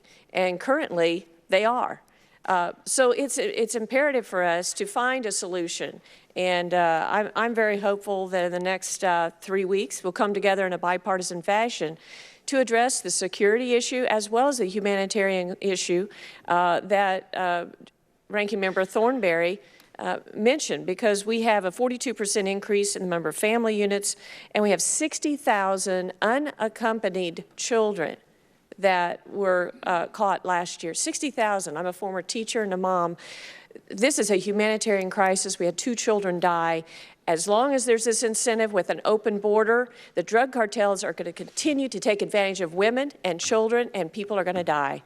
So thank you for what you're doing. I yield back. Hi, thank you, Mr. Chairman. Thank you so much. Good morning, Secretary Rood, and good morning, Admiral Gilday. I wanted to build off of a question that the chairman asked earlier about the process of review for the DHS request. Now, when we're dealing with crises and emergencies, our nation has a process put in place with the National Security Council, convening our national security agencies to be able to discuss and evaluate those considerations and how we respond to these types of emergencies. I worked at the National Security Council through a number of different crises and emergencies, and I saw how that collective process was important. It was something that strengthened our response, making sure that we're getting interagency buy-in and equities to consider these different efforts. So I wanted to ask, with the decision last October with the deployment of active duty, in response to the crisis that you were talking about, what interagency process, what national security process at the NSC was conducted? Was there NSC meetings? Were there principal meetings, deputy meetings that were pushing for that decision, reviewing the DHS process, and informing the DOD's response to this? Congressman, there were a series of meetings that were convened by the White House to review and coordinate the roles of different departments and agencies that included the National Security Council, as you mentioned. At times, those are done pursuant to the National Security Council's activities. At other times, more on the Domestic Policy Council side of the ledger. And so there were quite a few of those meetings, and they continue to be an ongoing process. You're exactly right that it is critical to coordinate those various activities because in this particular case, the Defense Department is not the lead agency. We're providing support and augmentation to the Department of Homeland Security. So prior to DOD's decision to move forward to fulfill the request by DHS, there was a Principals Committee, a National Security Council meeting convened that moved forward with those conclusions that informed DOD's response? There were meetings typically chaired by other members in the White House staff to convene that included members of the National Security Council staff in them. With reviewing the exact deployment of active duty forces, obviously that was a Defense Department decision about how to source the request for assistance from the Department of Homeland Security. Who were the White House officials that were chairing the meetings that were reviewing this particular request during that time period? We'd have to get you the specifics, but certainly there were any number of those meetings that were held, including with the White House Deputy Chief of Staff convening some of those, as well as others such as I mentioned, with the participation of the Homeland Security Advisor on the National Security Council staff. Great. Well, I appreciate that. It's incredibly important that we follow up, so I would like to hear some greater detail on what meetings were happening and to whatever extent you can share that, because these processes that are put in place are there for our nation's protection. This process put through the National Security Act put in place something to make sure we have that constant deliberation and we have a certain amount of set standards by which we approach every emergency and crisis, whether domestic or foreign. And these are the types of steps that understand why it is we have a Situation Room in the White House that allows us to gather and check politics at the door and make sure that we focus in on approaching these with the best security in mind for the American people. So that is why I asked those questions. Thank you. I yield back my time. Thank you, Mr. Scott. Thank you, Mr. Chairman. I know the chair mentioned that the 2018 DHS budget was funded, and to be honest with you, I remember very little discussion about the budget. I think it was just accepted and it was done. And I would just point out to the other members that in the fiscal year 18 budget, there was $1.375 billion for border wall construction, $251 million in San Diego, $445 million for the Rio Grande Valley, $196 again for the Rio Grande Valley, San Diego, El Centro, Yuma, and Tucson. 84 miles in all. The President has now requested funding for an additional 215 miles, a significant portion of which is the completion of the border wall in those very areas where it was started under the 2018 appropriations, where there was little, if any, discussion.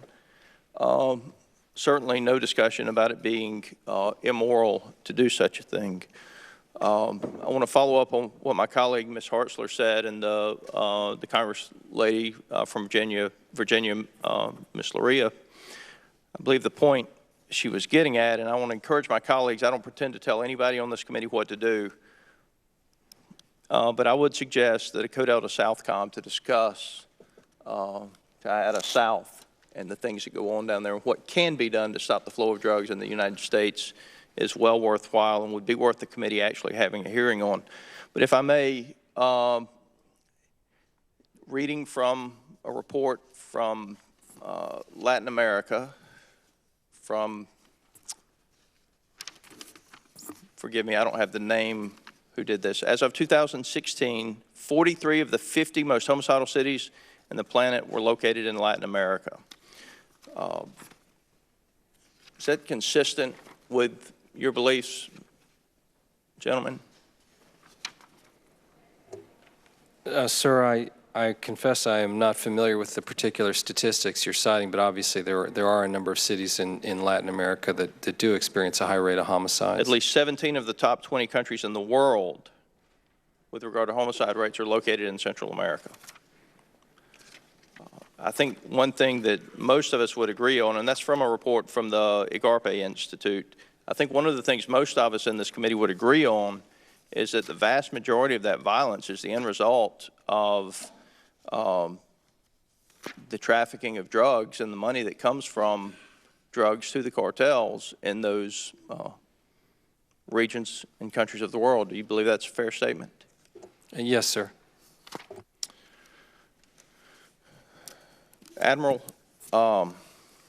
with regard to Southcom and Jida South, if you talk to any of the leadership down there, they will tell you that on a regular basis that they know where the drugs are. We knew exactly where they were at some point in the event but didn't have the assets to go after them. Is that a fair statement from what you hear from your colleagues? Admiral Ted? Yes, sir. Southcom is never satisfied with the amount of resources they have for the enormous responsibility they have with respect to counter-narcotics. So since September the 11th, my understanding, and certainly numbers vary a little bit, but somewhere around 10,000 Americans have lost their lives, civilian and military, in what we call the global war on terror. Is that pretty close to an accurate number? 3,000 September 11th. I think that's about right, sir. We lose 5,000 Americans every month to drug overdoses, more so today than just a few years ago. It's growing, quite honestly, exponentially. It's baffling to me that we give Southcom the leftovers when these acts of terrorism in our backyard are coming from the Western Hemisphere. They're in the Western Hemisphere. We spend virtually nothing on Southcom. Jida South, $435.5 million, less than 1.5% of the U.S. counter-narcotics budget. It resulted in greater than 76% of the interdictions of drugs coming into the United States. Mr. Chairman, my time is about to expire, but I do hope that the committee will pursue the funding of Southcom and Jida South and the role that they play in the war on drugs coming into this country and what our help through that means can do with regard to bringing stability in Central and South America. Thank you, Mr. Scott. I think it's very important. I will point out we are going to have the Southcom commander testify in our normal hearing as we get ready for our budget. I think that's enormously important as we look at those needs. And we'll point out we do spend a lot of money in this country on combating drugs coming into this country, prosecuting those who distribute them. I would suggest that there are a couple other areas if we're dealing with the drug problem. Number one, it is much more of a demand problem than it is a supply problem. We have spent a lot of money trying to cut it off. We've sent a lot of people to jail. We have to figure out how to get Americans to stop demanding so many drugs, and a huge part of that is making treatment available. I know in my own state there are people who want treatment for various drug addictions who cannot get it because they either don't have, that there aren't simply any beds, any people available to provide it, or they don't have the health care dollars to pay for it. And if you ask any expert who studied the drug problem, which is more important to stopping it, supply or demand, every single one of them will say demand. As long as there's the unbelievable demand for drugs, they will find some way to get in here, no matter how many people we arrest, no matter how many walls we build. We got to do it. I don't disagree with that, and we have. But let's understand the totality of the problem and also the finite resources that we've talked about earlier. Mr. Cisneros, you're recognized for 5 minutes. Thank you, Mr. Chairman. Thank you, Mr. Secretary. Thank you, Admiral, for being here today. I'll keep my questions short and brief, but we know DHS requested DOD to improve 37 miles of the Barry Goldwater Range, 37 miles of barrier fencing there, at an estimated cost of $450 million. We also know that Navy took $7.5 million out of its operational and maintenance budget in order to start that. We also know, as previously was stated, that construction, the military backlog of construction, there's a backlog of military construction. So my question is, what maintenance had to be deferred or delayed or canceled because of that transfer of maintenance money to this barrier wall? And going forward, what construction is going to have to be canceled, or future maintenance is going to have to be delayed or canceled because of the money going to improve this 37 miles of barrier wall? Congressman, as you point out, along the Barry Goldwater Range, which is an active bombing range, there was a request from the Department of Homeland Security to examine a larger barrier there. We have not performed military construction funds for that. The Navy, as you point out, used $7.5 million to conduct planning in the event that a decision is made to erect such a barrier, but that decision to use construction funds has not yet occurred. Now, that came from the operations and maintenance accounts, and those are broad accounts in which we draw from to support the operations of the Defense Department, sir. Yeah, but being a former Navy supply officer, I know how hard commands fight for that money, and they want that money, and I know how devastating it could be when that money's taken away, and that I'm sure a commanding officer could have used that money that he's saying that now my readiness has been delayed because it's been taken away. But, I mean, do we have a list of any deferred or canceled maintenance that had to be stopped because this money has been transferred? Congressman, I'll have to take that for the record and see if there are any specific lists that we could provide. Okay. And secondly, I know we talked about the military construction and if the president enacts his powers in order to declare an emergency and where that money would come from.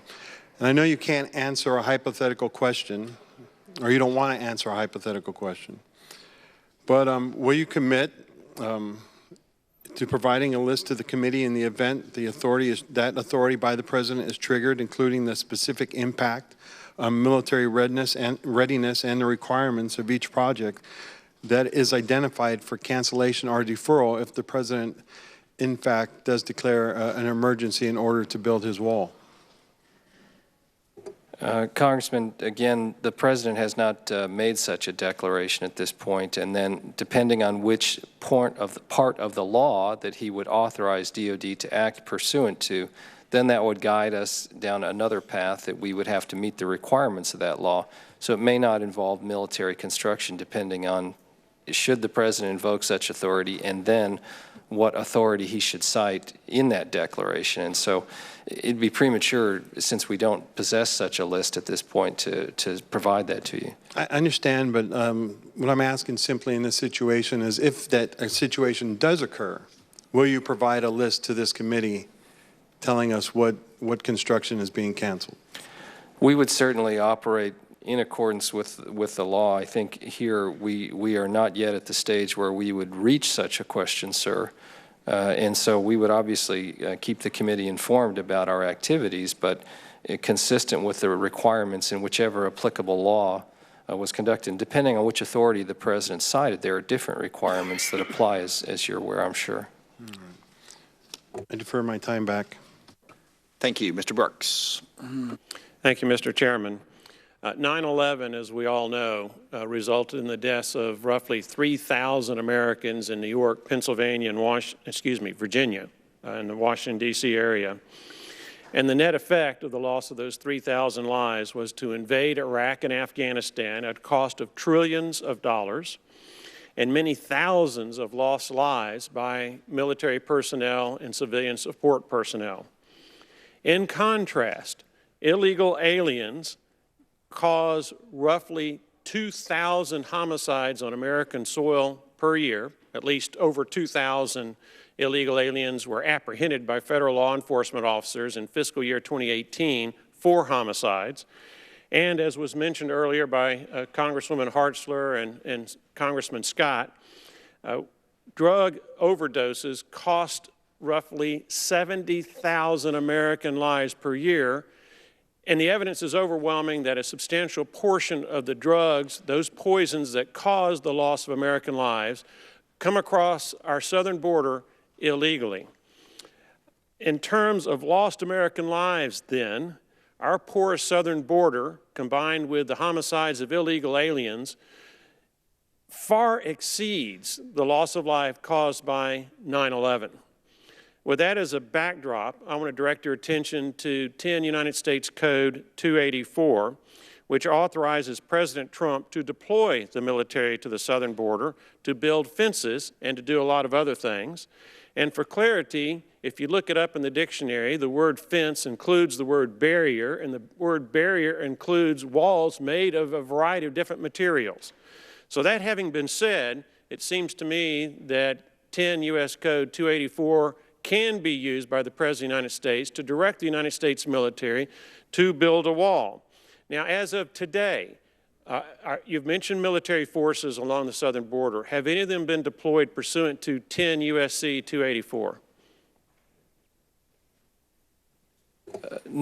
Congressman, I don't believe any of our forces have been deployed pursuant to 10 U.S.C. 284. You are correct, however, that use of authority would authorize the Secretary of Defense to erect barriers, roads, fencing, those type of materials to disrupt drug smuggling.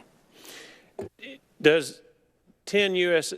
284, as you understand it, require the declaration of a national emergency before it is implemented?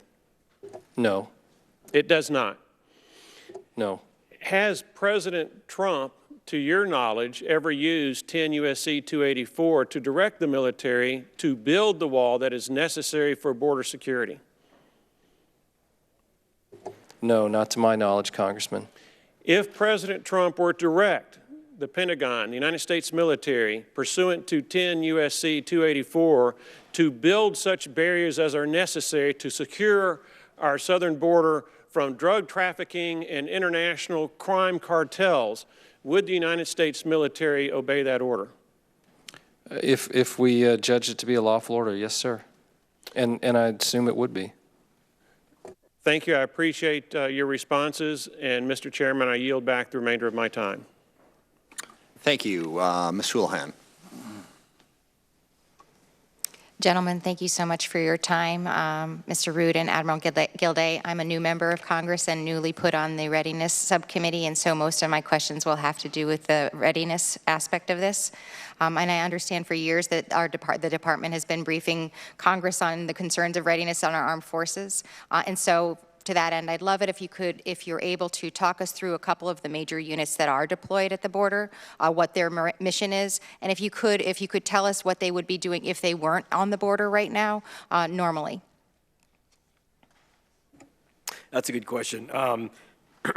So we have engineering battalions who right now are, it's actually a joint project with both Army engineers and Air Force welders who are actually welding concertina wire above a wall in sections of Arizona and California. Those particular units would not probably be doing that if they weren't deployed to the southern border.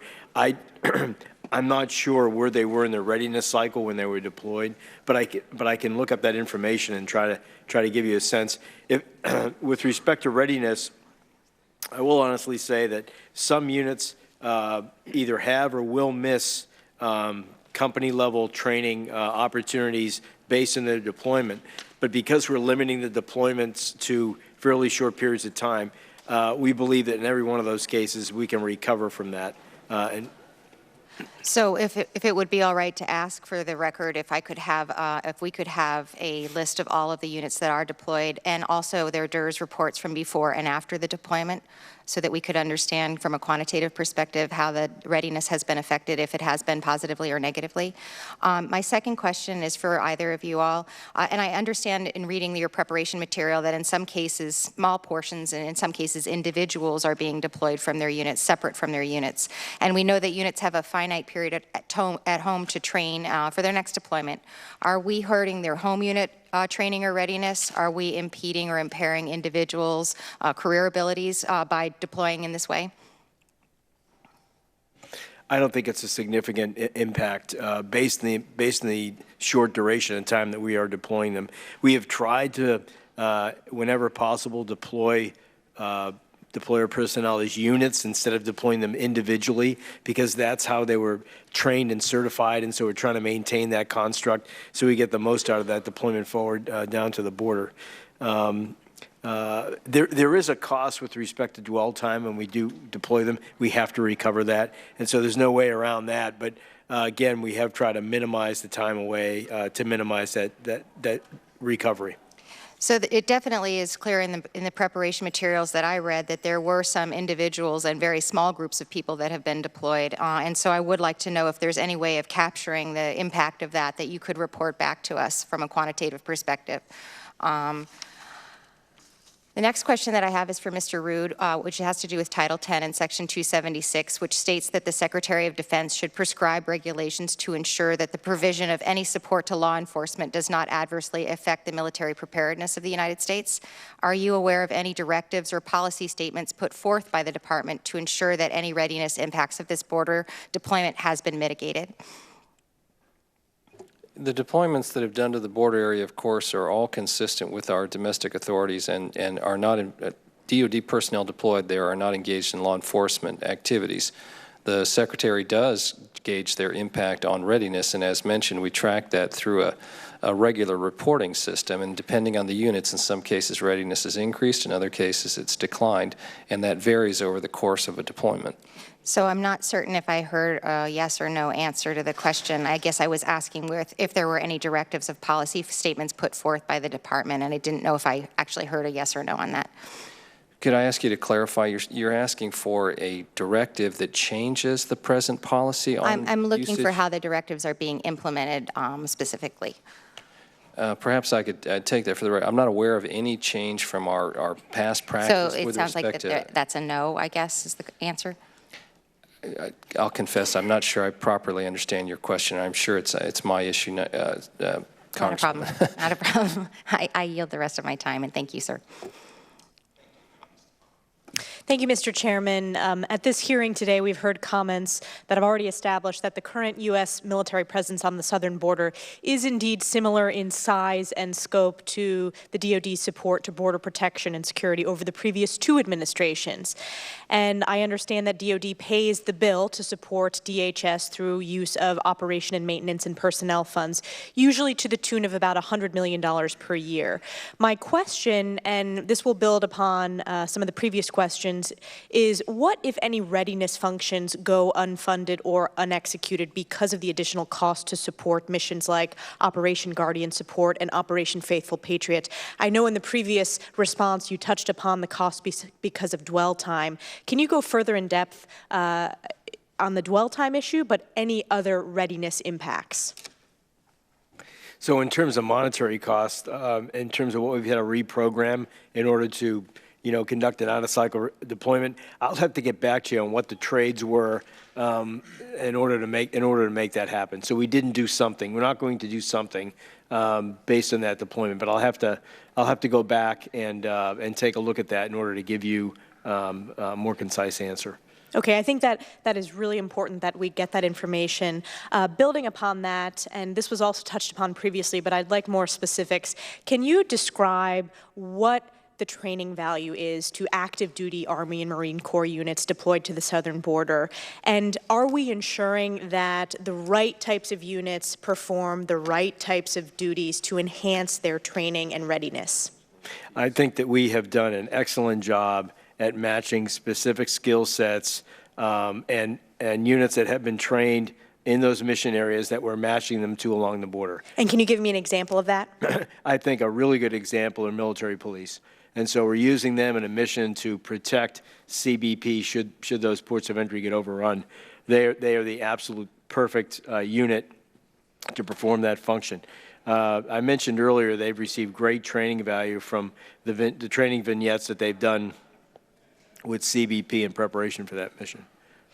And my last question is, since the October 2018 request, how specifically have border points been hardened during the initial deployment of active duty personnel? And what specifically does that hardening involve, and which specific points were indeed hardened? Congresswoman, there were 22 points of entry along the 4 southern states that were in the 9 sectors that CBP breaks that mission into.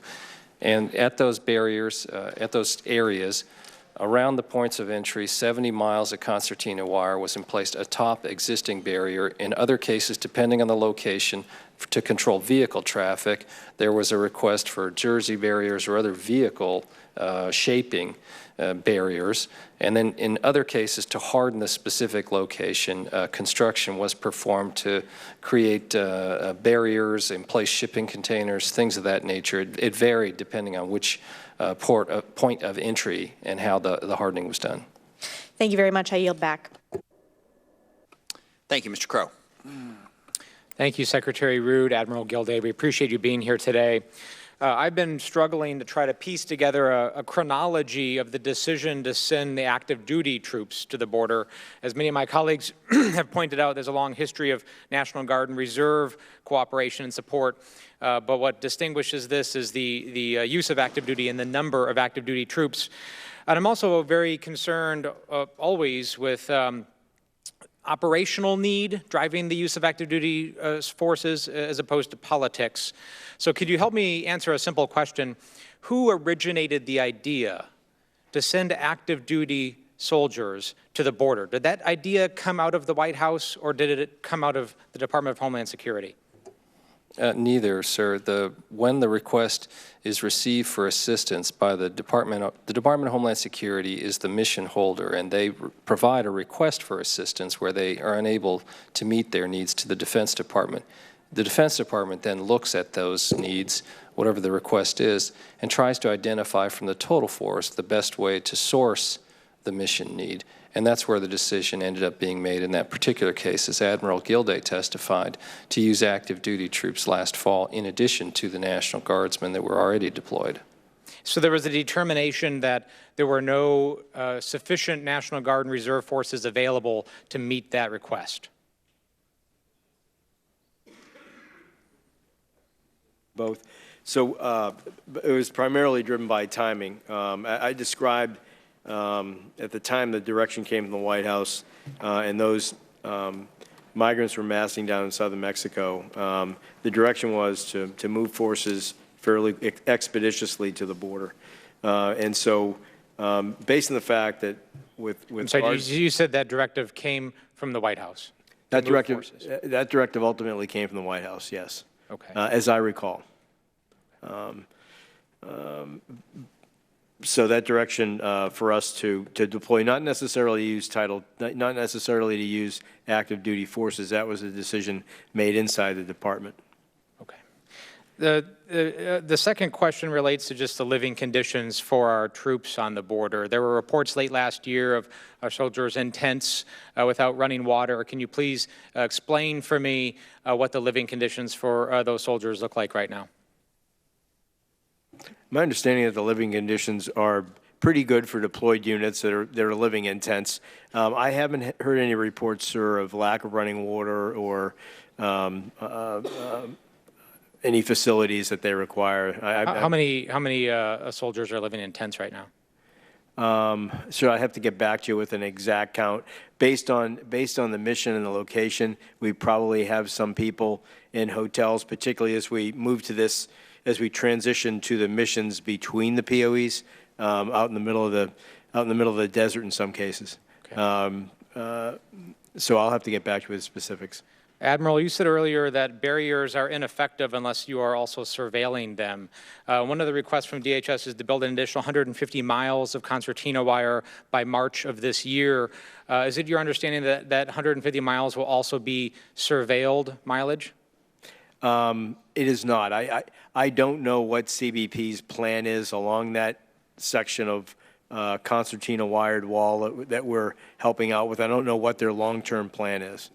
So by your definition that a barrier has to be surveilled to be effective, then would some of that mileage potentially be ineffective? I'm not sure if there is. Sir, we received the request for assistance again from the Customs and Border Patrol, but it is our understanding they do have a surveillance plan along these barriers. In some cases, it's to go in addition to existing infrastructure that's there, sir. Well, I understand that, but I would like some clarification on whether or not the resources that are being used by the Department of Defense are effectively being used. And if there is not coordination between DHS and DOD to make sure that's happening, we definitely need to make sure that it is. There is close coordination, and part of the recent request for assistance from the Department of Homeland Security is about mobile surveillance assets to provide additional capability to detect and monitor movements and activities at the border. Okay. Thank you. I yield back. Thank you. We're going to try to wrap this up at 12:30 just because I don't want to abuse the Pentagon witnesses the first time they send them over to me so that they don't send any more. It may slip a little bit past that, but if we could move as quickly as possible through the rest here, that'd be great. Mr. Gates. Thank you, Mr. Chairman, and note taken. Okay. Admiral Gilday, as you're aware, one of the cost drivers for military construction is the changing classification of the mission, where the mission itself is not changing, but perhaps it goes from, TS to TS-SCI or to some different security classification. In a world, and I know this hasn't happened yet, but in a world in which MILCON dollars were used for a barrier at the southern border, would we expect those missions perhaps to be reevaluated in terms of their classification, or would we expect those construction projects to sort of goose to the top of the list in a reprioritization?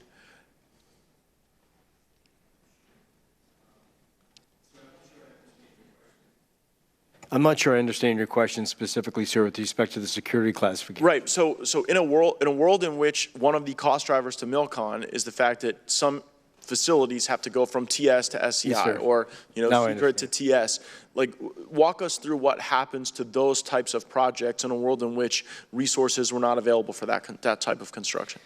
Sir, I would be speculating. I have not been involved with any of the initial work that's gone on to take a look at what those metrics might be, but I will get back to you with a better answer. Yeah, my request would be, like, in a world in which that were to happen, that we look at those specific types of MILCON projects and really determine the impact on them. And Mr. Chairman, heeding your advice, I'd like to yield my remaining time to my colleague from Florida, Mr. Walz. Thank you very much. Enormously helpful. I appreciate it. Actually, go ahead. Thank you, Mr. Chairman. As an Pentagon alum, been on the other side of there, thank you for coming. So broadly speaking, I think we all agree that the Pentagon has been providing this support for many decades. Is there an effort to get to the point where the Pentagon's not providing the supports, or is there, if we looked at the DHS appropriation and looked at what you're being requested, is that roughly match, or is there some reason that the National Guard Bureau in particular wants to or needs to or provides training and readiness value of continuing to provide this support? Or have we all just become very comfortable with this kind of steady state? Sir, I would say the Department of Homeland Security, Customs and Border Patrol, they obviously deploy a larger number of agents, a larger number of resources to the border. DOD's role is to augment them. Now, as situations arise, and they have varied over the years, but there has been a steady stream for decades where the Defense Department has provided that support. Sometimes the nature is adjusted over time, but it's been there. Contingencies aside or spikes, but just a trend line. And it's really a resourcing issue outside the Defense Department. DHS's resources have increased. Yes, sir. Right, and the chairman noted that the apprehensions have decreased. Are you seeing, bottom line, are you seeing an increase or decrease in requests over time, over, say, the last several years, aside from the recent caravan coming from DHS? In the last year, we have seen an uptick, if you will, in the requests due to the increased activities and the flow. And again, I mean, the volume is instructive. Last year, over 500,000 apprehensions by our law enforcement authorities. A larger number of people entered the country and were not apprehended. Last 2 years alone, a larger number than the population of Washington, D.C. have been apprehended, or a city the size of San Francisco, right, apprehensions in 2 years. On the active duty side, I'd like to echo Ms. Stefanik, my colleague, and I'd be very interested in what are the active duty troops not doing? I mean, what was the opportunity cost? Did they miss training rotations? Are they in the lineup for deployment? The effect on dwell time, just understanding better that cost. And then finally, I'd like to echo Mr. Scott in the importance of JIADF South. Secretary of Navy Spencer has indicated that ships are critical to the deterrent of drugs coming across our waterways. Admiral Kidd indicated we're only stemming about a quarter of what we're detecting, 1/4. Is there any reconsideration for the Navy providing more assets to Southcom, particularly LCS, which would be uniquely suited for that mission? Sir, it's not a Navy call. And so I go back to the National Defense Strategy, and as unpopular as it is a ruthless prioritization. And I don't think that anybody in uniform disagrees at the severity of the drug problem. But the gentleman's time has expired. So, okay, fair enough. Good there, Ms. Slotkin. Hey, gentlemen, thank you for doing this. I have been in your seat, and I know it's getting on in time here. So thank you for sticking with us. As someone who's at the Pentagon, who was married to a 30-year Army veteran and has a stepdaughter on active duty right now, I am extremely concerned that we preserve the perception and reality that the U.S. military is apolitical. So the three concerns I have, or the three questions I have, are one, about the timing of the decision to deploy, which is hard to feel wasn't political given how close it was to the midterms. Number two, the choice to put active duty folks down there instead of Guard, which I absolutely agree has been done for a long time by many administrations. And then three, the missions that those active duty folks are pursuing and any bleed over into law enforcement activities, which of course goes back to the very founding of our state. So on the choice to deploy, on the timing, in answer to Mr. Crow's question, you said it was a directive from the White House. Is that correct? In the form of a memo? As best as I can recall, not specific that active duty be deployed, but that the U.S. military respond. And accompanying that is, of course, a formal request for assistance from the Department of Homeland Security. Of course. Was there anyone, civilian or military, at the 3-star rank or above who disagreed or pushed back on the request and the timing of the request? To your knowledge, I might just obviously that you would be aware of. There were certainly discussions about making best military advice on how we should respond. Was there any formal dissent, any transmissions back to the White House with the dissent of anyone, civilian or military, above at 3-star or above that you're tracking? No. Okay. On the choice of active duty, so I heard your reply, I think, to Representative Luria, that it was really available forces at that time, in having to get to the border very quickly. Is there any other factors that went into the decision to use active duty over Guard besides speed, for the record?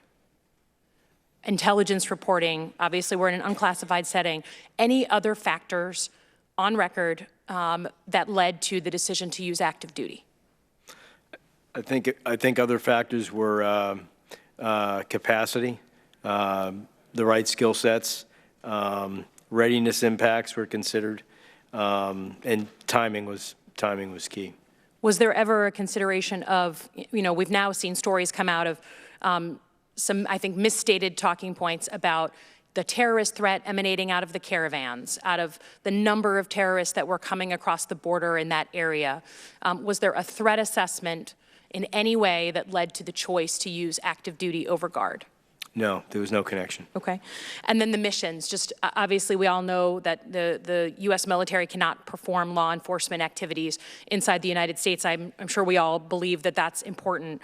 I understand that there was a memo that was sent over by then Chief of Staff Kelly indicating that, in agreement with the law as it stands, no law enforcement activities were to take place unless otherwise directed by the President of the United States.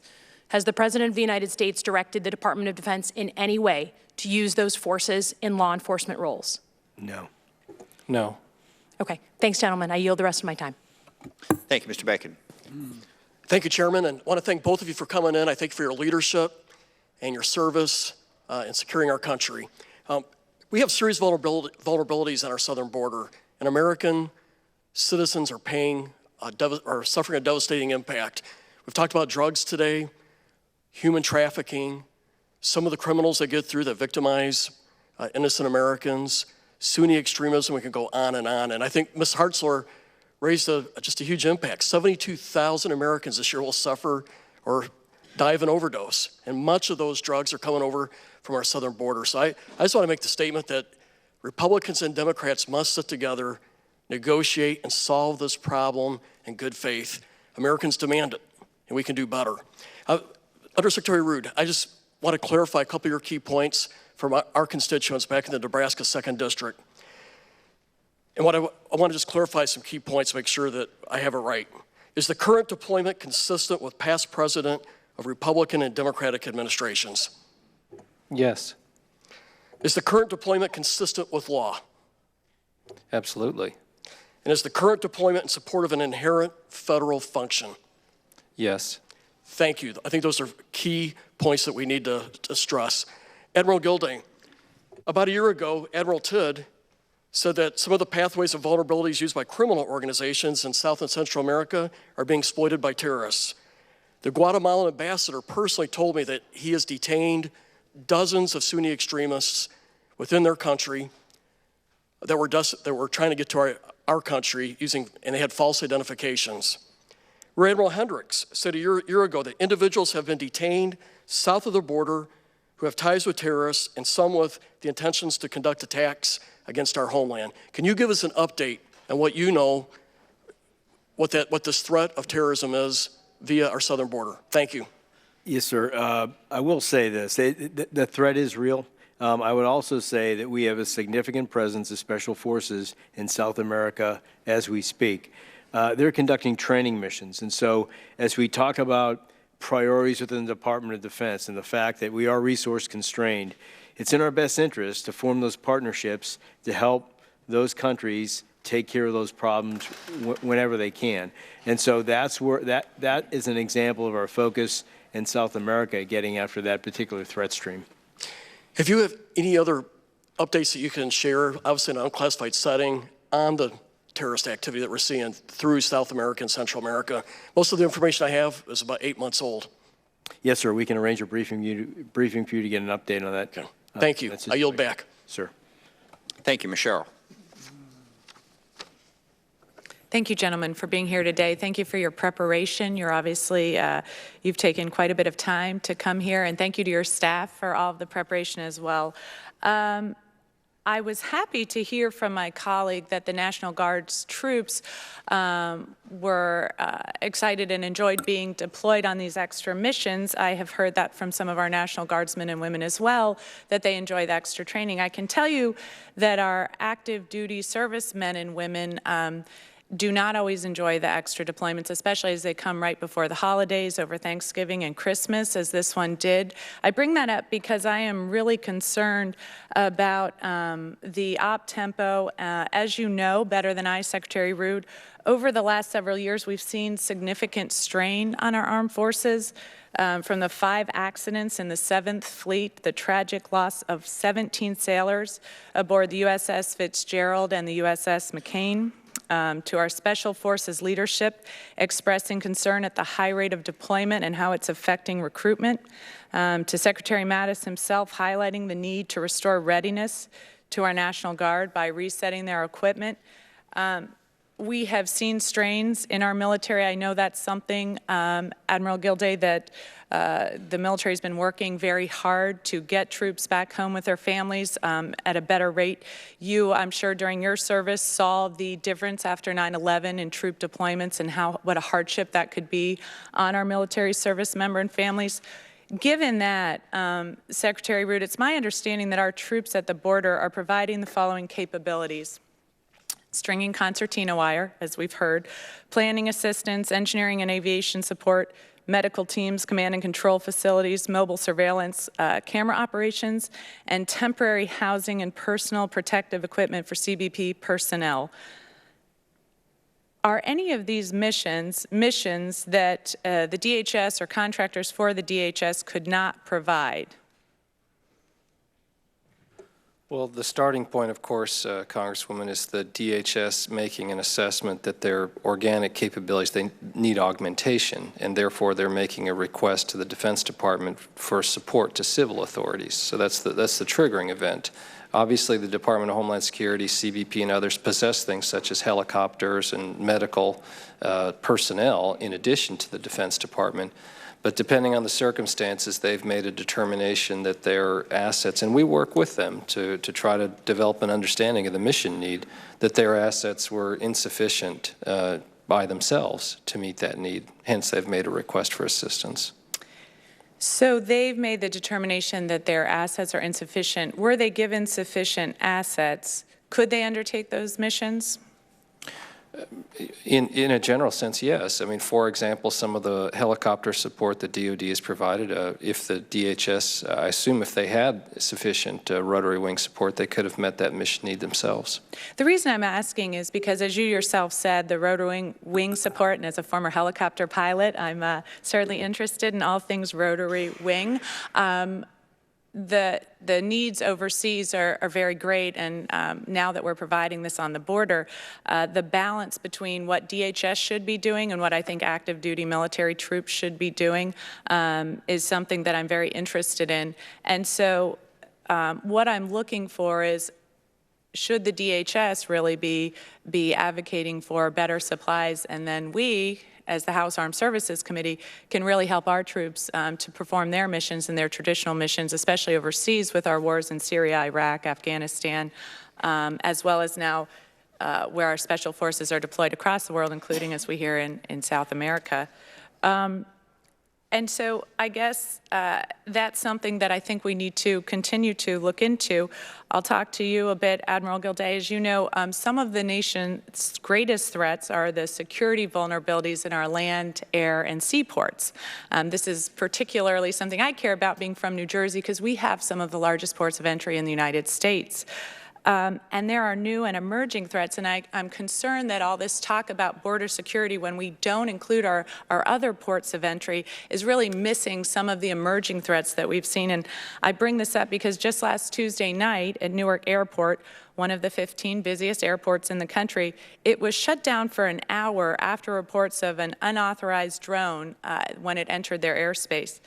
This delay cost our economy $65 million and disrupted many people's lives. So given that, I wonder, Admiral— I'm sorry, your time has expired, so whatever you want to know is going to have to be for the record. I will come back to that. Thank you very much, and thank you for your time today. Okay. And at the end of this hearing, there will be an opportunity. Everyone here will have an opportunity to submit questions and statements for the record. Mr. Banks. Thank you, Mr. Chairman.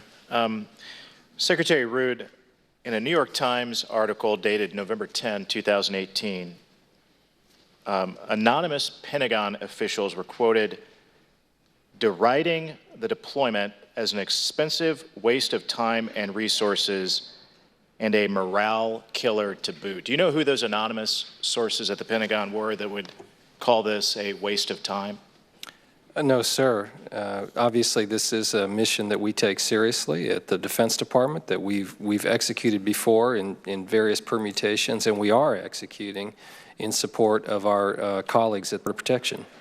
Clearly, you would agree everything that we've heard over the past couple of hours would contradict those anonymous sources who called this deployment a waste of time. Would you agree, simply? Yes, border security is an element of national security, and that is part of the Defense Department's mission.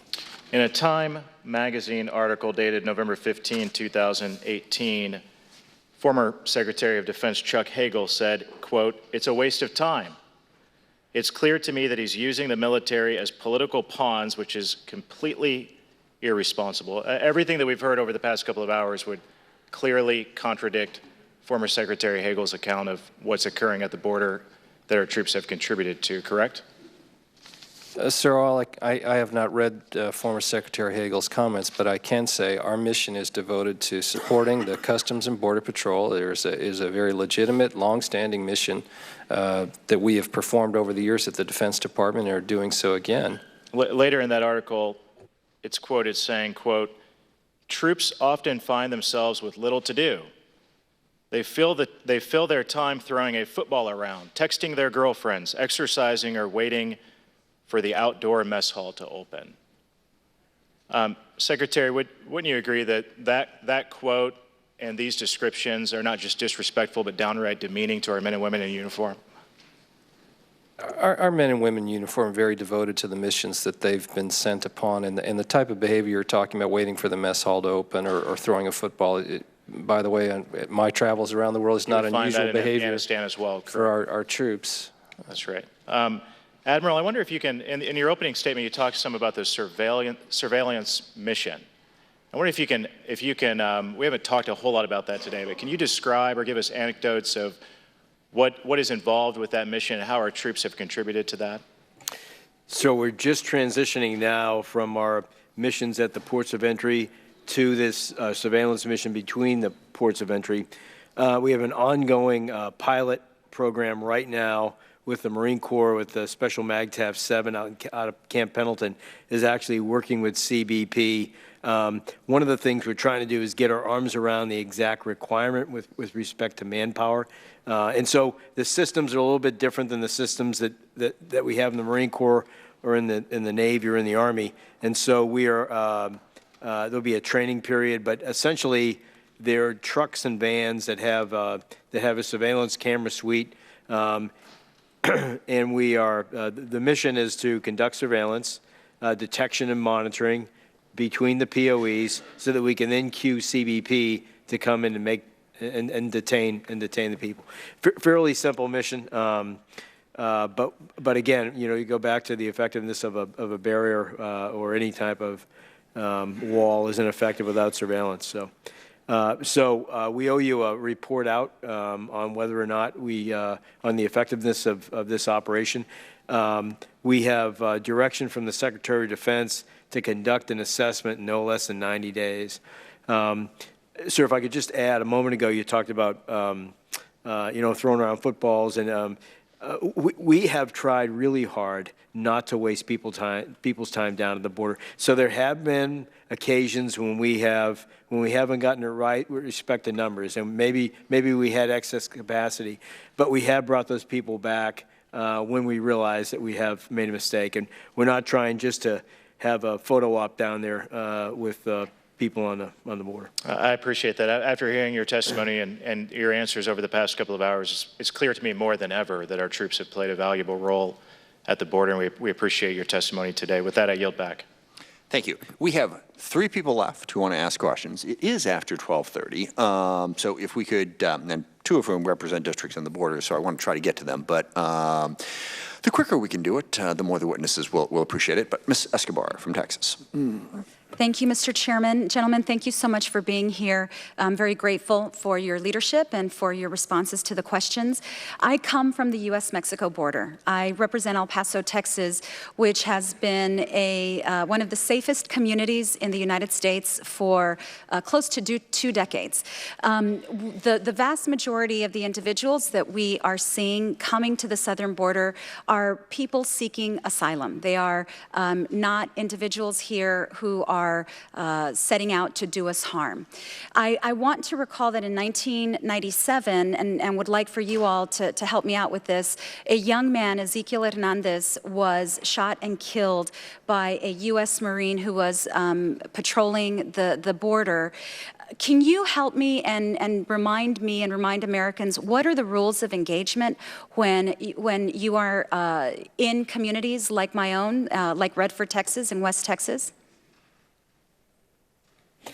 So they're not rules of engagement when we have forces deployed in domestic situations like this. They're actually standing rules for the use of force. And they're guidance that authorizes the use of non-deadly force in order to control an escalating situation. And the emphasis in our training is towards de-escalation. So how can you use a minimal amount of force to get the problem under control so that it doesn't become a larger problem? We always have the inherent right of self-defense to use deadly force, but we train to only use deadly force when all lesser means have failed or cannot be reasonably employed. So the emphasis is on non-lethal. I would tell you that the preponderance of the troops we have down at the border have not been in a position to have contact with migrants. The medical personnel, yes, but even the protection personnel that we put to protect CBP, they are the 4th or 5th echelon back in terms of a defense in depth kind of construct. I hope that answers your question, ma'am, with respect to the use of force. Yes, thank you so much. Another follow-up question on a separate topic. Last summer, during the height of the family separation crisis, the Department of Homeland Security asked the Department of Defense to prepare to receive unaccompanied minors at some of the military installations. In my district, Fort Bliss was identified as one of those potential sites. Can you provide us with an update? Have any other sites been identified? What is the status of this? And would you commit to notifying this committee of any updates on this topic? Congresswoman, I would say, as you correctly pointed out last year, the Department of Homeland, HHS, Health and Human Services, had made requests of the Defense Department for supplementary housing for unaccompanied alien children. There was a separate request from the Department of Homeland Security for housing of families of migrants. In both cases, the Defense Department reviewed our available facilities, and they were both for facilities or land for temporary facilities to be erected. And we provided a favorable response to both the Department of HHS and DHS. Those departments chose not to take advantage of those availabilities, and they still haven't to this period of time. And so we at present, we don't have something ongoing or a search for other locations that we would notify the committee of. In the future, if that does come up again, are you committed to notifying this committee? We would certainly keep in contact with you on that, yes. Okay. Thank you. I yield. Thank you, Mr. Chairman, and thank you all for staying and being here with us. Appreciate it. I wanted to go back just very, very quickly. When do you think we might have some information regarding the opportunity costs in terms of our troops and their families? Any sense of how soon that can get out? Ma'am, we'll take a look at that as soon as we get back this afternoon and get back to you. Again, I don't think it's been significant in terms of time, but we do owe you an answer on that. Okay, thank you. I want to go to the national emergency that we're talking about, and I understand, Secretary Rood, a hypothetical, if you will, but at the same time, it's not so hypothetical if we're looking perhaps into 3 weeks from now. What does that look like from the viewpoint of the military? Well, as you know, Congresswoman, the President has the authority to declare a national emergency, or the Congress. And so obviously we would we would await such a determination by either the Congress or the President, and depending on what authority, in this case the President, I think you're referring to, were to cite, it then triggers certain requirements depending on which statute is utilized. And so we have looked at done some prudent planning to try to determine what our legal obligations would be, to make sure we understand the correct operation of those different authorities. But at this stage, it hasn't progressed to the point that I'm aware of that the President has. What I'm wondering issued about is that the number of illegal crossings, clearly they're down. I mean, they're down even from George W. Bush, I believe, even half, from 1 million, somewhere's in the neighborhood of about 400,000 at this time. So it's not the number of crossings. We didn't declare a national emergency at that time. The President Bush did not do that. What is it now? Well, the numbers of crossings have fluctuated over the years. Last year, and we rely on the Department of Homeland Security for this data, there are a number of apprehensions. There's a larger number of people that come across than are apprehended, of course. And they gave us 521,000 in fiscal year 18, which is up from 415,000 the previous fiscal year. The difference is really the caravans and some of the nature of the asylum seekers. Is the nature of the asylum seekers, though, is what they need something different? So if we had more judges and more processing capability, perhaps that's really what's needed, not necessarily declaring a national emergency. So, what I'm wondering is how I translate that for my constituents. My constituents all live on the border, as does my colleague, Ms. Escobar. So how do we see that? And I think that they count on our military, I think, to define also clearly, why is this a national emergency? What do they have to do? How do they protect their children? How do they protect their families? I mean, I don't know that we have a national emergency for natural disasters. But I don't think in the state of California or in the country we've declared that. Other presidents have not stepped in to do that, even though the situations were different for them. So I think we owe it to people to try and explain that a little bit better and I think that's done. And the other thing, very quickly, and thank you again for your indulgence, the concern of border agents. Just this weekend, I happened to be talking to one of our Border Patrol agents who was sharing with me what we know is that they need more agents. And we put more money into that. We actually had, we had one contractor who did a miserable job at it, but we were doing better. But we also had a tremendous number of people who left the service.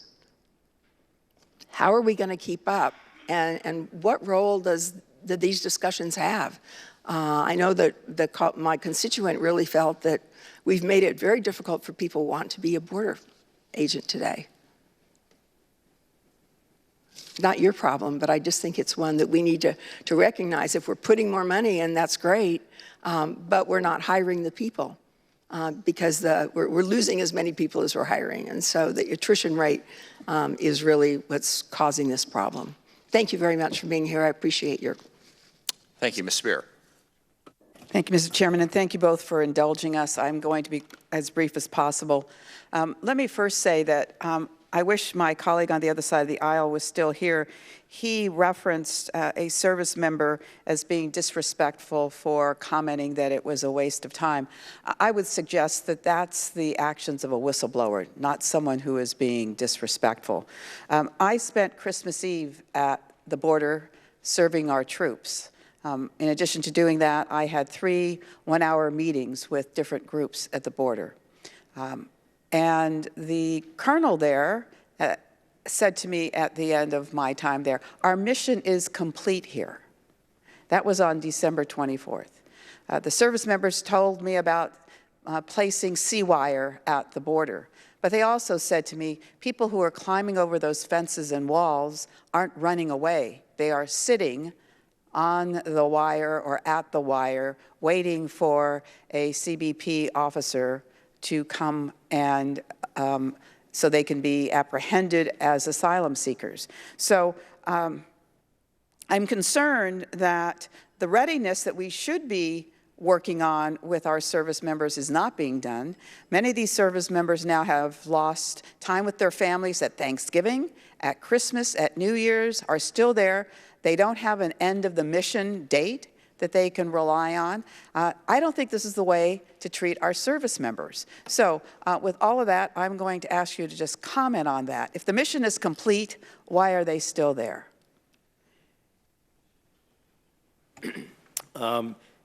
So, ma'am, at its peak, we had 5,900 troops, active duty, deployed to the border. This was in early November. That number was cut down to about 2,400 by Christmas. And so what we have tried to do is systematically reduce those numbers. As, for example, if DHS said that they needed 70 miles of concertina wire laid, and we laid that wire, we then redeployed those people home. Initially, we deployed our troops to Texas, Arizona, and California. When the migrant groups did not go to Texas or Arizona, and they went towards San Diego, towards your home district, we reduced those numbers in those two states significantly, almost down to zero. And so we have tried to match the troops to the requirement on an evolving basis as best we can. I'm sorry to hear about the colonel's comment, and I'm just guessing it was perhaps the military police group that was in San Diego. What he may have been talking about, ma'am, was the fact that mission, perhaps they saw it as complete when the surge of migrants, dissipated. And it's a fair comment to make. We have tried to be responsive in reducing those numbers as quickly as we can. I'll yield back. Thank you. Before we leave, I ask unanimous consent to include into the record all member statements and extraneous material without objection so ordered. I want to very much thank our witnesses for staying with us for the entire time and the committee for their questions. Ms. Thornberry, anything? We're good? We're adjourned. Thank you.